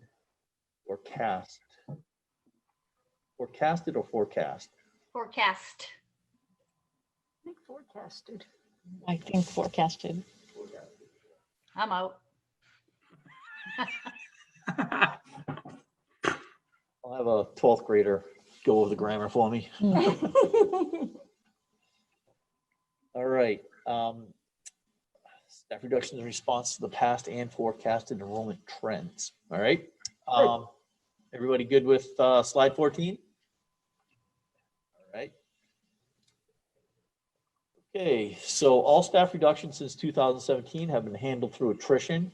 4 sources of attrition have been retirement, early retirement, job changes, and moving. Straightforward, we good? Mhm. Slide 16, tax credits. Matt felt that that was not an appropriate description for that title. Slide 16. Surplus fund returns to the taxpayers is what he recommends. That's fine. I agree. Yeah. I'm good with that. I would Do we agree want to as use, well. we want to say surplus? I mean, I've always thought it was unexpended funds returned to the taxpayers. Yeah. unexpended is what I was. Yeah.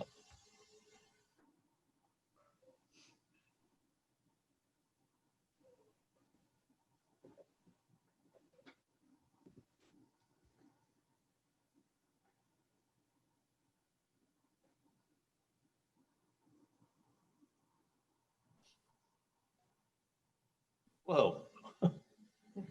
Make it bigger. Yeah, it's supposed to Make your label. box Oh, bigger. yeah, that's right too. Can you tell me what you call that? Because I lost my my internet connection and I can't see your screen. Can't hear you. Mary, we were saying that we are going to change it to unexpected funds returned to taxpayers. Unexpected or expended? I can't see the screen. Unexpended, Unexpended. Okay, thank you. not extended, unexpended.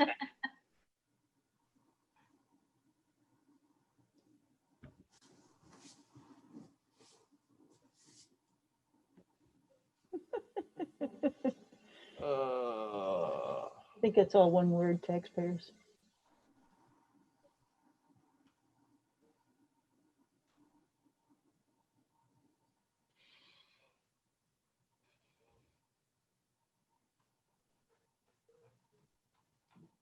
that really how much it's been? Did Matt supply those numbers? Yeah, I believe so. Those That's seem, not right. those absolutely seem high. They are way I high. think so too. I think it was more like 1 to 1.3, 1.5 until this year. So I don't know, Yeah, those numbers aren't Yeah, right. those aren't correct. No.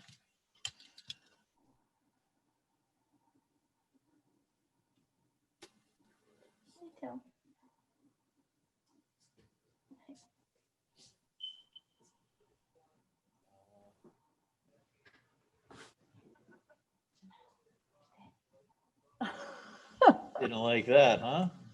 are you going to relabel that column too from tax credit to something else?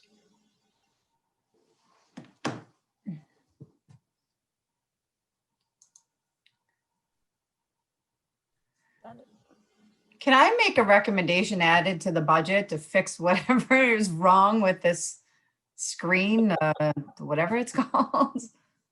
You know, they were supposed to have replaced that because they found it was a faulty cable. Remember the trouble I used to have with it? Yep. Yeah, It was awful, but there's something wrong with that cable. That should not work that way. That's not the one we're going to use next week, right? At the hearing. no. Jim, you better make sure you get in there and it works okay, because I remember a few years ago when it was a nightmare. Yeah, Jim, I think there's a fix for that. If you hold the cable with your left hand and you put your right hand up in the air and hold it up there, I think it'll stop. Okay. Yeah, Annie tried that last year. It didn't go well. You're not having as bad a time as I had with it, Yeah. but so it's far. awful. It just wastes so much time.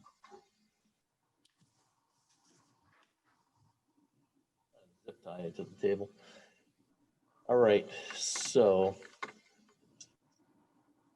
Yeah, we had a question about the label of this column, tax credit. Funds returned. Funds returned.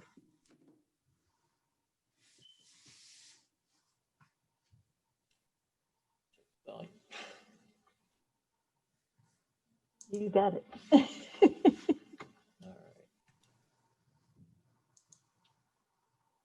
Okay. So reserve accounts, special education, expendable trust fund. Current balance is $241,164.62. Capital improvements, capital reserve fund, $223,027.65. Unanticipated educational expenses, capital reserve fund, $150,193.44. Facilities use revolving fund, $182.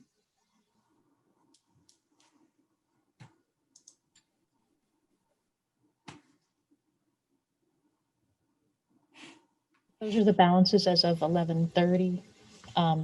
Those numbers have changed. And We it could ask doesn't, Matt you know, you to can choose to update it with the update them or not, 1231 numbers. Thought he would have updated that too. You did make a mention earlier that it was on the slide, so I thought that these were the real numbers. Then we'll be able to change it again for the deliberative with the 131 balances.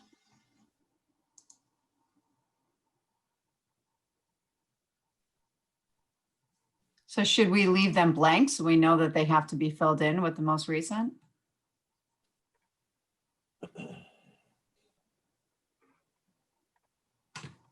Does anybody think about Vanessa's comment about leaving them blank? You mean it just so Matt Right can here, fill them in? right now. Yeah, I agree with Vanessa. Because if that's what it was at 11:30, and for some reason we don't get this correctly modified, we lose that detail. Well, we really don't lose, but it's still here. If we can get the details prior to the deliberative, we can update this. And you know what, it's not gonna change a It's- lot. I think it's like $11,000 in rent or something for the revolving fund. I mean, it's It not won't a be big huge. change. Yeah, no, there Yeah. won't be huge changes. Okay. But those numbers should be really pretty easy to get. Jim and Jamie report on them from the different committees, facilities and finance at every board meeting. All right, so Put them in sliding, purple. hey, what happened here?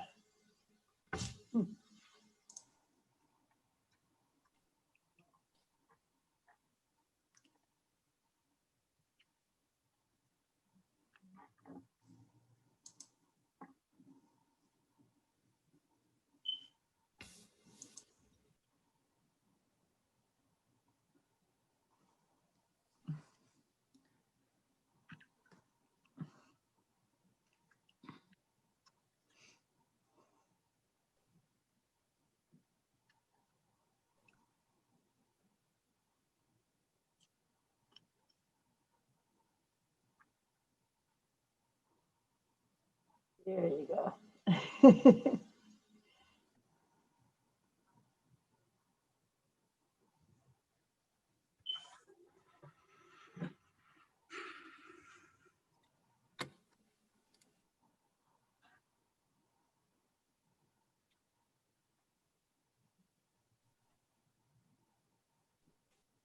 Jim, I like the way this slide turned out.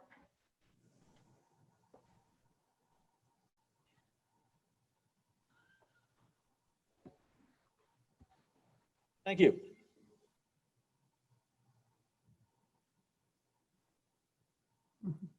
All right, so fiscal year 2019 to 2020 gave a huge tax credit and will not repeat. 2020, we had unexpended funds of $2,035,355. Here we're looking at the amount and source and whether or not it was related to a COVID issue that we're experiencing. So we had an increase of $201,126 due to unanticipated tuition. And it was not related to COVID. We had a $111,543 increase due to unanticipated state aid. And again, that was not related to COVID. Unspent, well, $374,495 savings based on unspent health insurance. And yes, that was related to the COVID-19 because less people were going to the doctors in the very beginning of the situation. We have an increase of $654,283 in unspent services, including special ed. And yes, that was related to COVID as well. $105,000, $380 savings. $380 savings in unspent IT maintenance services. And yes, that was related to COVID. $258,621 increase is unspent capital improvement funds, and that was not related to COVID. We had a savings of 100. Hadn't been saying savings throughout that whole thing up until right there. So, do we want to turn around and say that they were savings, or I just caught myself on that? How Or it's unexpended funds, unexpected, you know, right? budgeted funds that didn't get spent.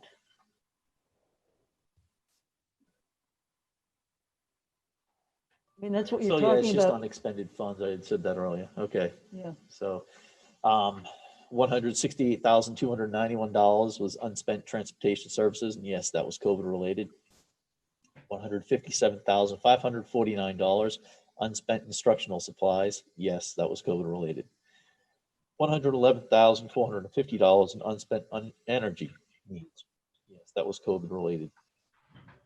And we had $162,417 of other sources, and yes, those were related to COVID as well.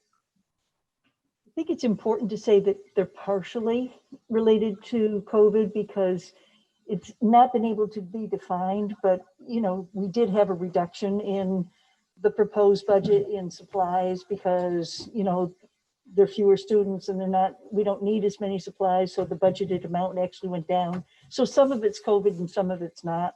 But it says at the top, at least partially. Right. So I'm just saying in his verbiage. Oh, Oh, Yeah, okay. yeah, just to say, yes, at least partially COVID. You know, at least once in there. I mean, you don't have to keep saying it. Is it your intent to read all of these lines to people Well- during the presentation? Or just summarize them as you go through? I could summarize it and turn around and say that, hello, we have an unanticipated tuition and unanticipated state aid, which were savings that were not related to COVID. And unspent capital fund improvement funds that were not related to COVID. And then we had a series of unspent health insurance, unspent services, which included special ed, IT maintenance services, transportation services, instructional supplies, and energy needs, and several other sources which were partially related to COVID for these savings.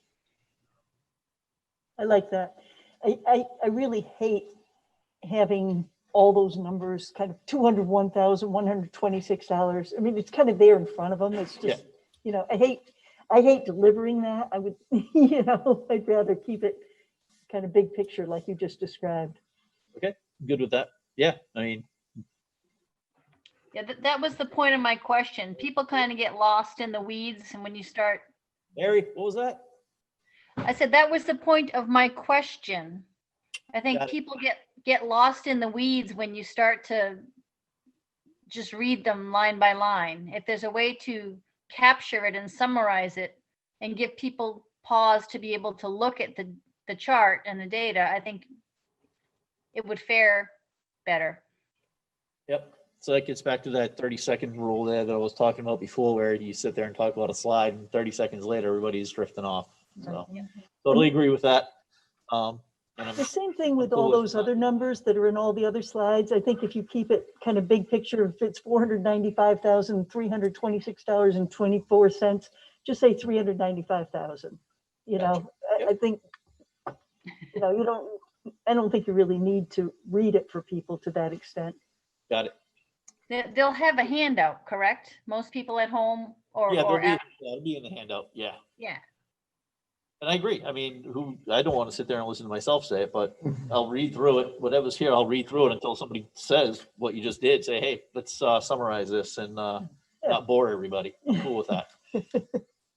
All right. So allocation of unexpended funds for the emergency contingency reserve, $569,000 has been set aside, and the tax credit for the fiscal year 2019 to 2020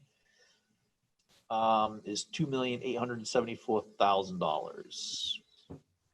So how do I work that emergency contingency? I don't think fund? that number is correct. That 2,000,008. I think the tax credit was closer to 2,000,003. That's the one I was going to comment, the label here that says 2020 unexpended funds of $2,305,355. That should say return to taxpayers. That's the amount that was returned. It's not the total unexpended fund balance. 20, Isn't it? That's the amount that was returned to taxpayers. The total amount included the 569,245 that was set aside. set aside in the emergency contingency. So it reserve. was It was really, closer, it was more like 2.8. That yeah, it was was the total. 2.8. I'm wondering Five- if it was that 2,874,600. Okay, so I have that think, amount yeah, I right think on. Matt gave you those numbers in the wrong places. The 2,305,355 should be the tax credit balance plus the emergency contingency. That's probably correct, And the yes. 2,874 should be up at the 2020 unexpended funds. That's probably right. But I'll I check think with Matt Matt. needs to do the adding and subtracting and make sure that that's all correct. Yeah.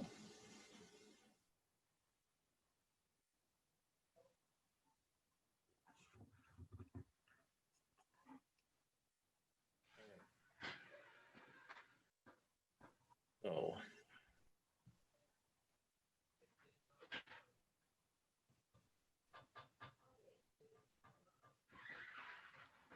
Almost 9 o'clock, let's finish. So this, all right. Okay, the rest of them are gonna go pretty easy. Let's hope so. All right, so there's a unanimous agreement from the staff contracts that staff contracts need to be approved. Unanimous agreement between the school board and budget committee. And You administration, could say that verbally. What was that, Tammy? and administration, like a three-legged stool, really.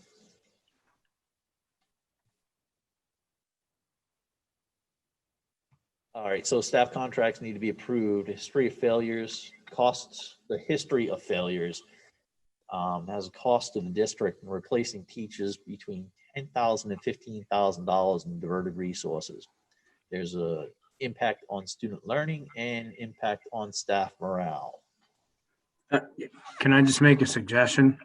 Go ahead, Rick. If we're talking about staff contracts and we want to get them approved, I don't know, history of failures, somebody might read that as there's a history of failures with the staff. And maybe we reword that a little bit.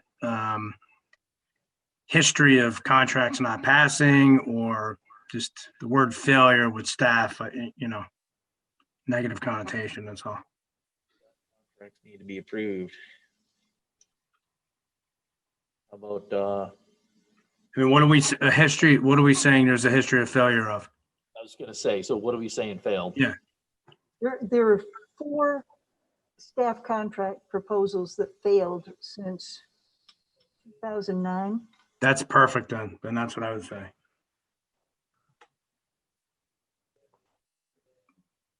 And the costs of the district were very high. Yeah, and that makes sense. I think that's a good alternative. I know this is kind of redundant. Oh, sorry, Mary. Go ahead.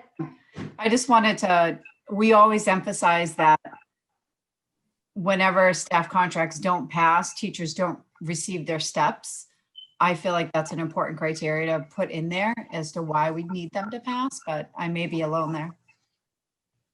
So what Vanessa was saying is that when the contracts don't pass, the teachers don't get the steps. So she thinks that should be something in there that people should know. All right, so Okay. how about past contract failures? So I saw your list there. It was 3 in the last 10 years. Thank you very much for this info. I don't think I replied to you saying thank you, but thank you. Oh, 4. No, sorry, 3. 3, yeah. 3 in the back. I've been on the budget committee long enough that 10 years ago, we had another one. And can I make a suggestion? Yes, Mary? In the header of slide 19, there's an implication that we're not giving folks a choice by saying staff contracts need to be approved. The budget committee just voted and wholeheartedly endorse it. The school board wholeheartedly endorses it, but nothing's gonna tick off somebody more than being told what they need to do, in my opinion. Maybe if we could soften that and say, staff contracts to be approved or for your consideration. I just think it's strong to say staff contracts need to be approved. Should we mirror the warrant article and say the staff contracts were unanimously recommended by both the school board and the budget committee? And then go into this is why. Yeah. I think that's a good idea, but I think need is a, Yeah, I agree. implied. Nobody's gonna tell me what they need. correct. I got you.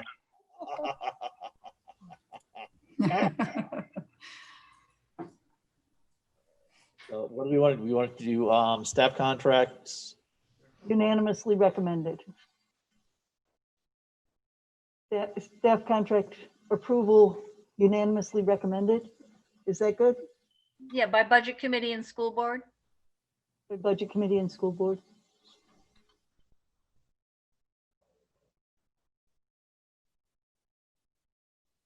And then you can go into the story of why we feel they need to be approved, or why we're unanimously recommending.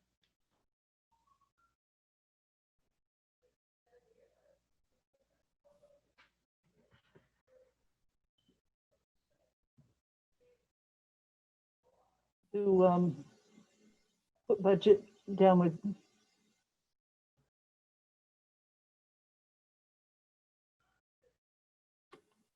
And put unanimous in there someplace. Unanimously recommended by budget committee and school board. Yep.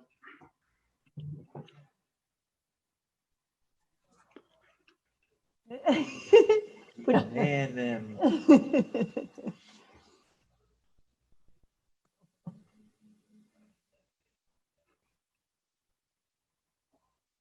oh my God, Did you just lose your?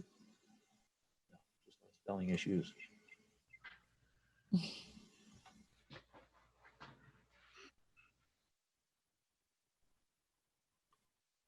One N.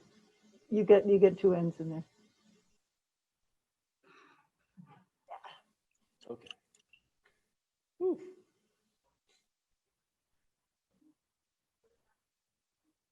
So you could say 3 failed contracts in the past 10 years. And there, amplify it with the what Vanessa was saying about, teachers missing steps.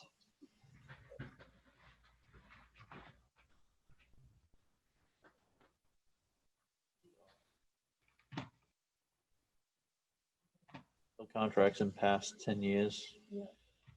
Yeah. 3 failed contracts in the past 10 years, ultimately lead to additional costs to the districts. And here's are some of those costs.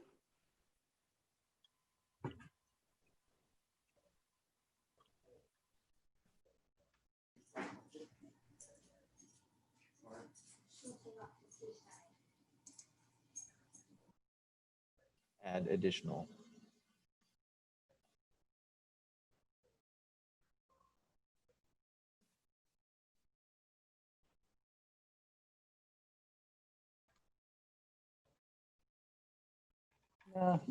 Cost to lowercase the uppercase district.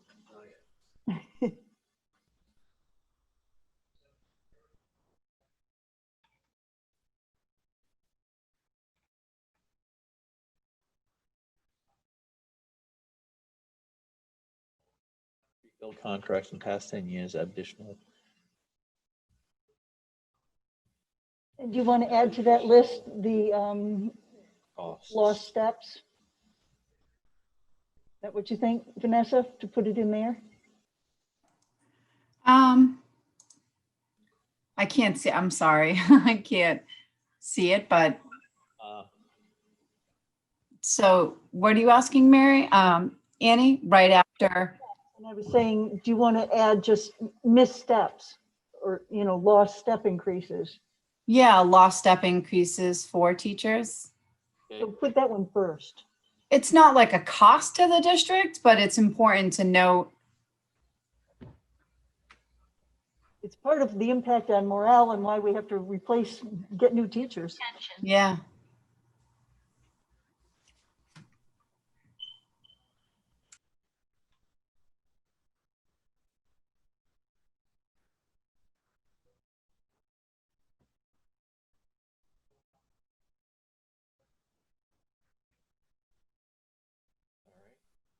So, oh, did go black. All right. So I was dealing with technical there. What was it? What Lost was step the increases. loss of step increases? We want to put teacher step increases. Yeah.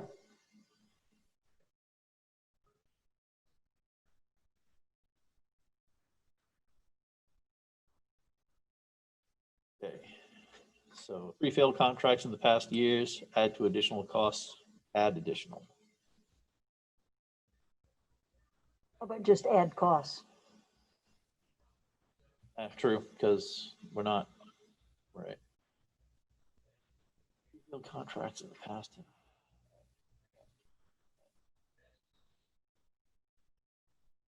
Loss of teacher step increases, replacing teachers, $10,000 to $15,000 in diverted resources, impact student learning and impact staff morale.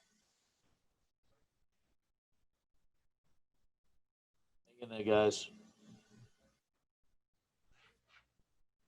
Okay, so, sorry. Slide 19, is everybody good with that? Yeah. Okay. Slide 20, future considerations. $2.5 million annual high school bond contract to be paid off in 2024. There's no contract there. It's just a bond.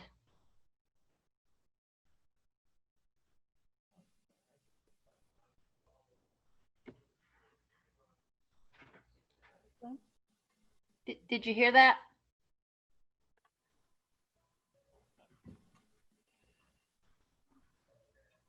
Just put a note to yourself to add a $sign. That should be labeled number 1 too, right? Correct. Yeah, You have 2, 3, 4, 5. That should be 1. it's probably white. Oh.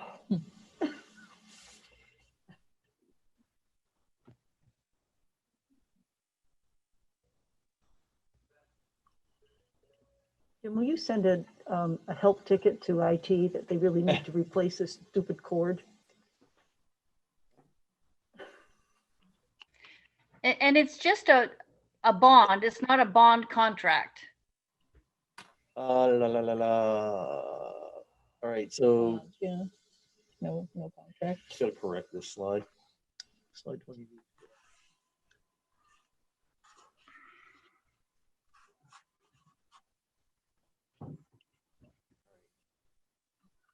So you want to remove the word bond, $2.5 million? No, annual- contract. Contract. Okay, Just contract. paid off in 2024.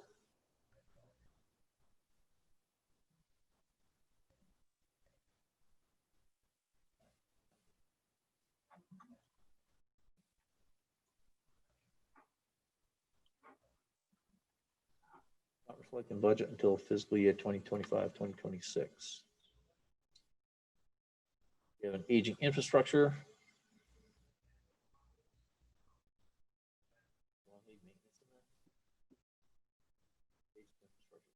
Yeah, no, I think it's good. Fremont contracts end in 2026, and this could result in a possible enrollment loss of 250 students, possible loss of tuition payments of $1.5 million annually. Sanborn needs to balance improving student outcomes and watch costs to attract students and families. And this budget proposal accomplishes both for our district.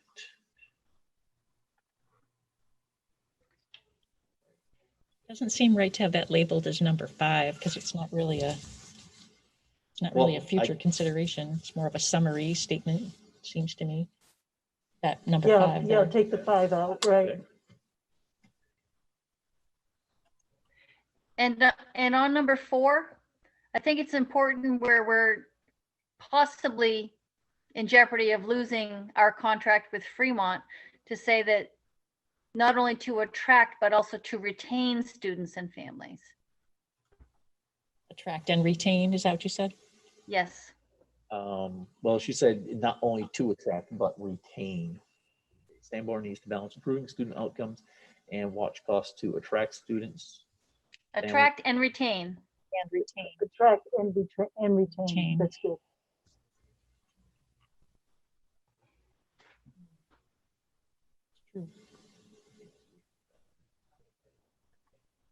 This budget proposal accomplishes both for our district. Good. All right, 21. I cannot do anything with that table unless I rewrite it and put it in. So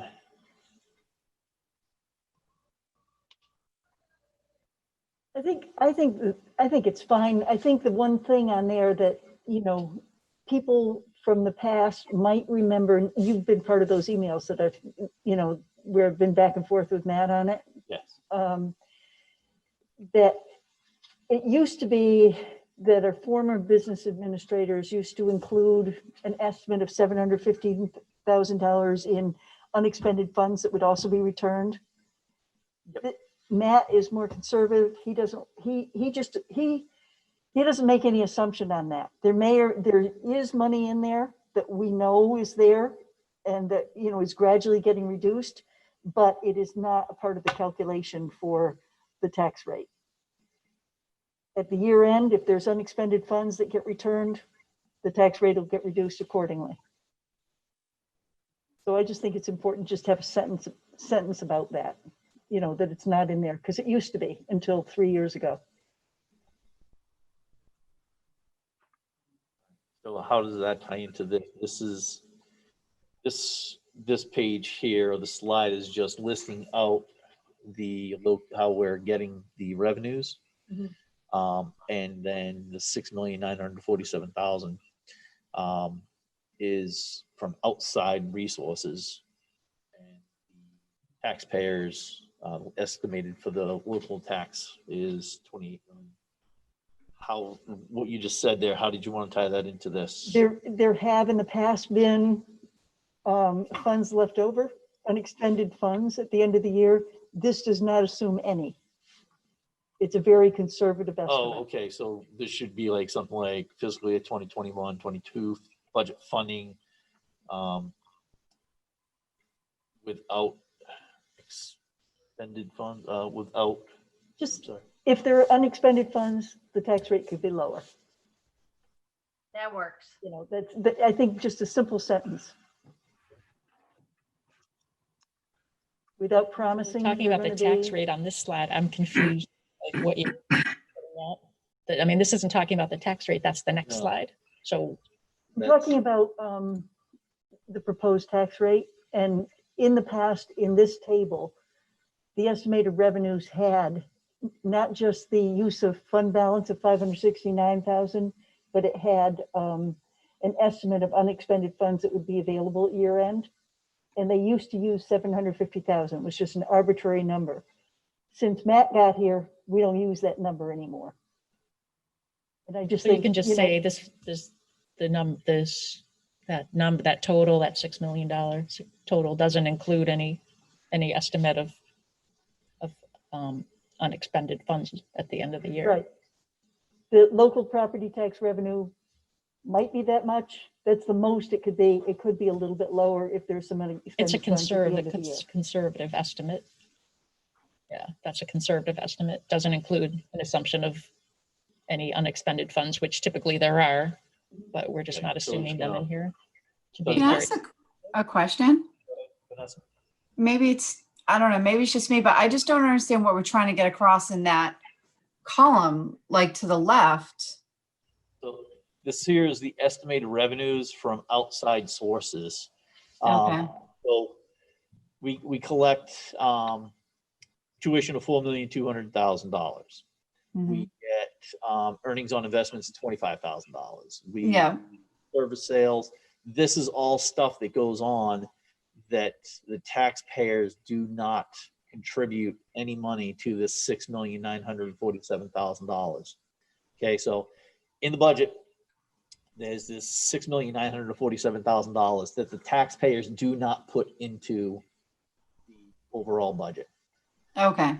So that Should we- $6,000 is acquired or is produced from tuition, investments, food service sales that we provide, other local sources, the school building aid. Now that school building aid is funds that are provided by the state based on the school bond. We have special education aid and child nutrition, Yeah. federal grants, disabilities program, and a fund balance of $569,000. Okay. I can read through these, but I guess what I'm trying to say is that this just isn't clear to me, like from somebody standing in the audience trying to understand what we're trying to get across. Because it says balance from taxpayers, but yet it still has estimated revenue in there. So it's almost like I feel like you need to explain the estimated, like you just did to me, whether or not you just put a little thing at the bottom, this does, estimated revenues are not taken from taxpayer money or so, or like, or Well, maybe, we have a $35 million budget. We've Yeah. got Yeah. revenue of 6.9 million, and that leaves a shortfall to be paid by the taxpayers of 28.5. yeah, So it kind of reconciles when you get to yeah. slide I guess the column on the right is what's probably throwing me off because it says balance from taxpayers and then it's got both of them listed underneath it. So it'd almost be like, It's not a good call. It's not a good heading for that table. You It's not- wanted to Yeah. say like shortfall to be funded by taxpayers? or maybe you move estimated refunds up and then you have balance from taxpayers underneath. I don't know. And then the total number at the bottom so people can understand the total budget is 35 million. Yeah, I don't know, something. I just feel like it just needs work. Well, maybe in that top blank column above estimated revenue, show the budgeted amount. And then Yes. say, 6.9 million is coming from the revenues to the left, and that leaves the difference to be funded by the taxpayers. Yeah, yep. So maybe take advantage of that blank row above. Right, so this row above here, For the budget, that would be 20, 21, 20, 20. I've lost track. 20, 21, 20, yeah. Budget amount. Proposed operating budget. Hmm? Proposed operating. Proposed, budget. yes, Yeah. yes, yeah.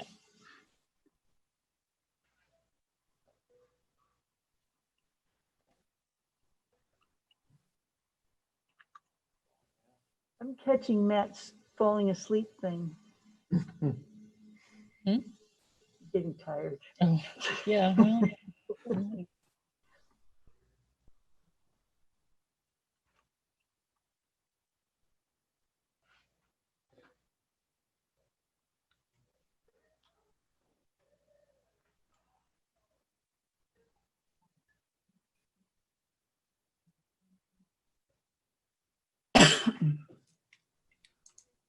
The hardest part for me is I always run out of drinks by the time 2 hour comes and I don't want to get up and start walking around. I almost feel like an hour and a half in, we need a quick 2-minute break so I can refill my drink.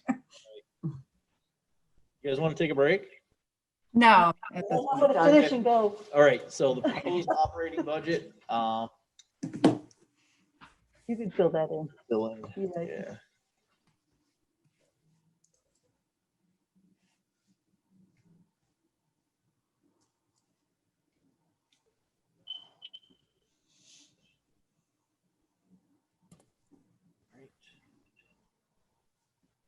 And take out that balance from taxpayers title. mhm. Yes. It Confusing. doesn't make any sense anymore.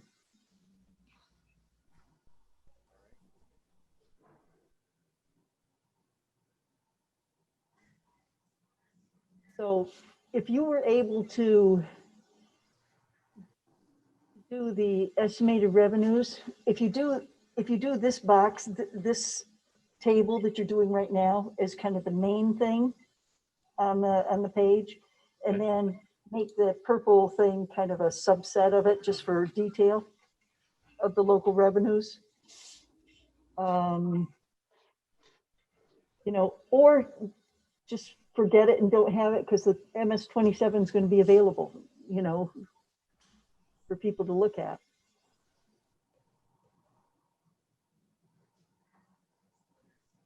Or just flip them. Just flip the tables so the that's on the right-hand side, maybe. So your attention goes to that one first and that one second. Yeah, make that just a little smaller and Good call.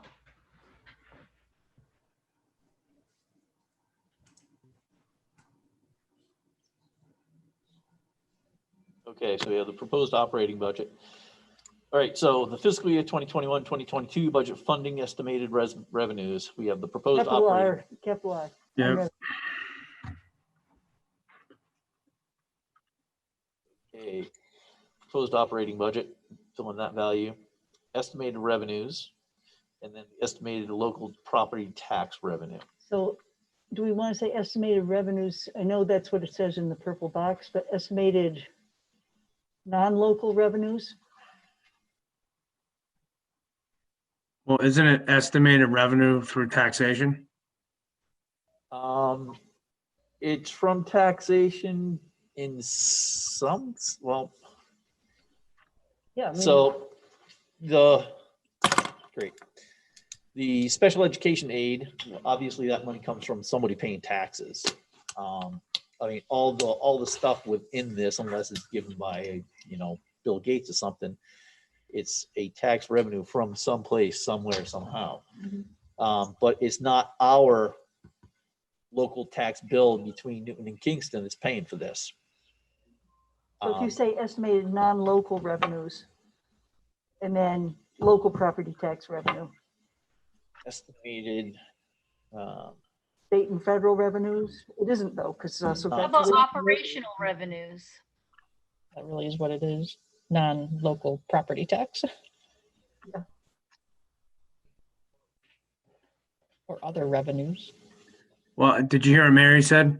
Operational revenues? That's not a bad suggestion. Still didn't hear Nobody Okay. hears what I say. Jeez. We can hear you good on Zoom then, Mary. I don't know why. Am I screaming in your ear? I'm sorry. I don't know, on this Chromebook, I don't know where the microphone is.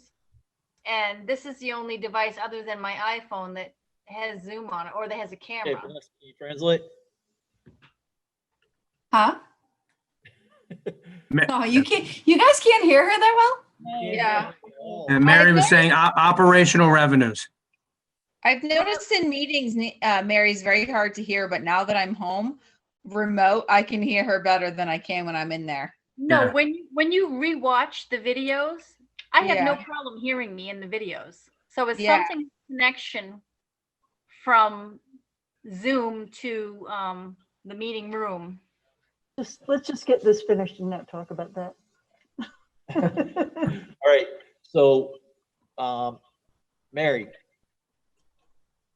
Jim, you're good with the proposed operating budget text here? I can't see it. Down here? Yep. That text, yes or no?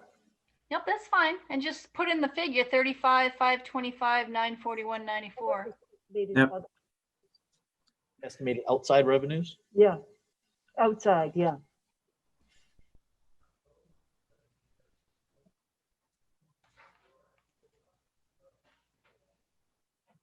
Good.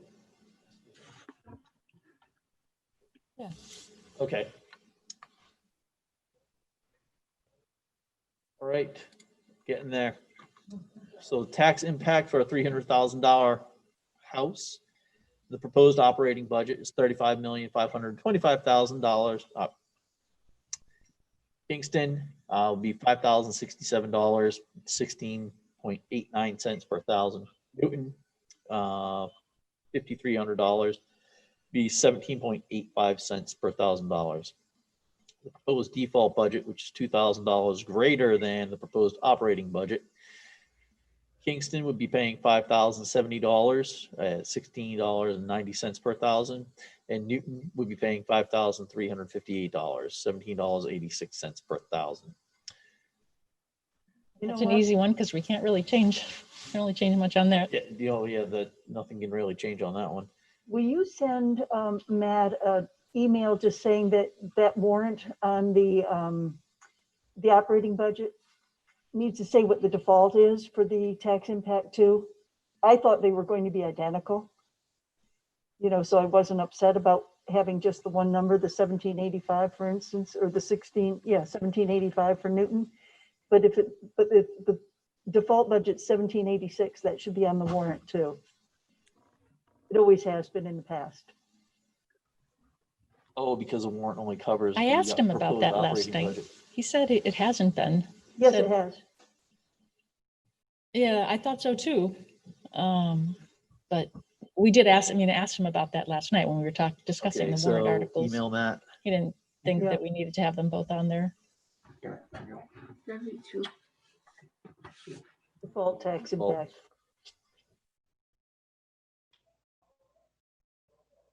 That's warrant 3. I'm pleased to see that there's a difference in the tax impact because that helps people to see which one to vote for. Yeah.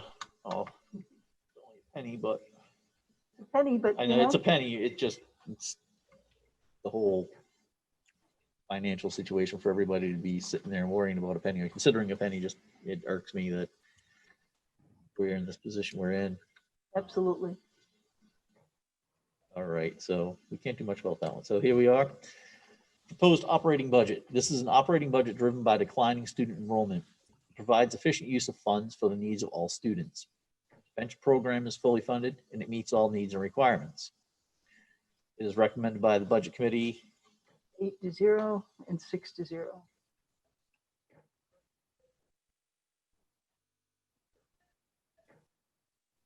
and school administration. Okay, how about if we say driven by student enrollment trends instead of the declining to be consistent with what we did before? Yeah.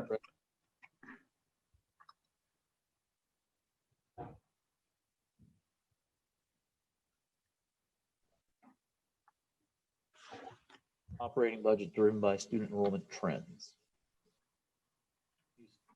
Staff contract is coming in 2021. We're going to be voting on that. Okay. Vanessa, Mary, What? all set? Laura, how you doing? Good. All right. Last one, folks. Yay! All right. So Yay. that's, let me get this right this time. Tonight, the voters present voiced their thoughts on the preliminary budget proposal and other warrant articles. On February 3rd, the deliberative session, voters present set the budget and other warrant articles to be voted on in March. March 9th, vote at the polls for the budget proposal and other warrant articles, along with voting for school board and budget committee representatives. At my eyes, or does the budget committee text look different from the school board? Looks the same. Okay, Can I ask a question? who is that? Vanessa, as always. Oh, go ahead. Is there a snow date for the deliberative or is it always February 3rd? There is a snow I date. believe There the is a snow date. date for I think it's the everything, 4th. and it would be the 4th. It would be- Okay. I just didn't know if we should include that. Yes, it's the Thursday, February 4th. So you want to And add? I don't know if anybody cares, but No, Mary, the February 3rd is technically the first deliberative session, even though we refer to it as a deliberative. In an SB2, it's referred to as the first deliberative session, isn't it? No, all right. It's called the first voting session is the official name. yeah, Is that, all right, then we'll call it deliberative. That's good. I just wanted to make sure I wasn't, we weren't misrepresenting. I say just keep it clean. Yeah, I wouldn't- like, Too many dates, too many things for people to just, this is the date of it. If that happens, we deal with it. Okay, so how, next week for the public hearing, the plan is the moderator is going to first have Tammy come up and talk about the default, then you're going to talk about this, then people from the school board are going to talk about the other warrants, all the Yes. other warrants, right? Yep. Okay. okay. Would the moderator be there at the public hearing? Oh, actually not. No, it's Oh, your no, he's meeting. only there for the deliberative. It's your meeting, so you'll introduce Tammy and then you'll introduce the school board people. So get Jim to tell you who from the school board you need to introduce for each one. Okay. for Each What? of the warrants. Wait, at the public hearing? The public hearing, yeah. I think I'm the only School board one. has to tell, you have to have a public hearing on the warrants. But what did you just say? I don't think the school board is, the entire don't school think board's it's gonna coming be to the Well, public I'll hearing. have a That's not typical. conversation with the chairman tonight. Yeah, that's not typical. At the public hearing last year, it was only Larry was up on the stage. The rest of us were in the audience watching. It's only at the deliberative that everyone's on the stage Yeah. from the school board. That's I only at the think- deliberative. The You know public what? hearing is for the budget committee. I'll get Jim to check with Matt on it. Haven't watched the video. Yeah. All right, so is everybody all set here? All right. Any Good job, good comments job, from the Jim. public? Good job. Crickets. Comments from the board? Jim, Yes. Rick? hello, can you hear me? Yes. I didn't know I was supposed to be asking questions, so can we go back to slide 1? Yeah, let me email this to you. No. Sorry, all right, so budget committee comments, nothing. No, good job. Great job, guys. That was a lot of work. I always appreciate the work that you guys. Larry made the motion to adjourn. Sorry. Oh, Christine seconded it. Okay, so we're all set, folks. Have a good day. We'll see you next Thanks, week. have a good night. Thank Okay. Good you. night.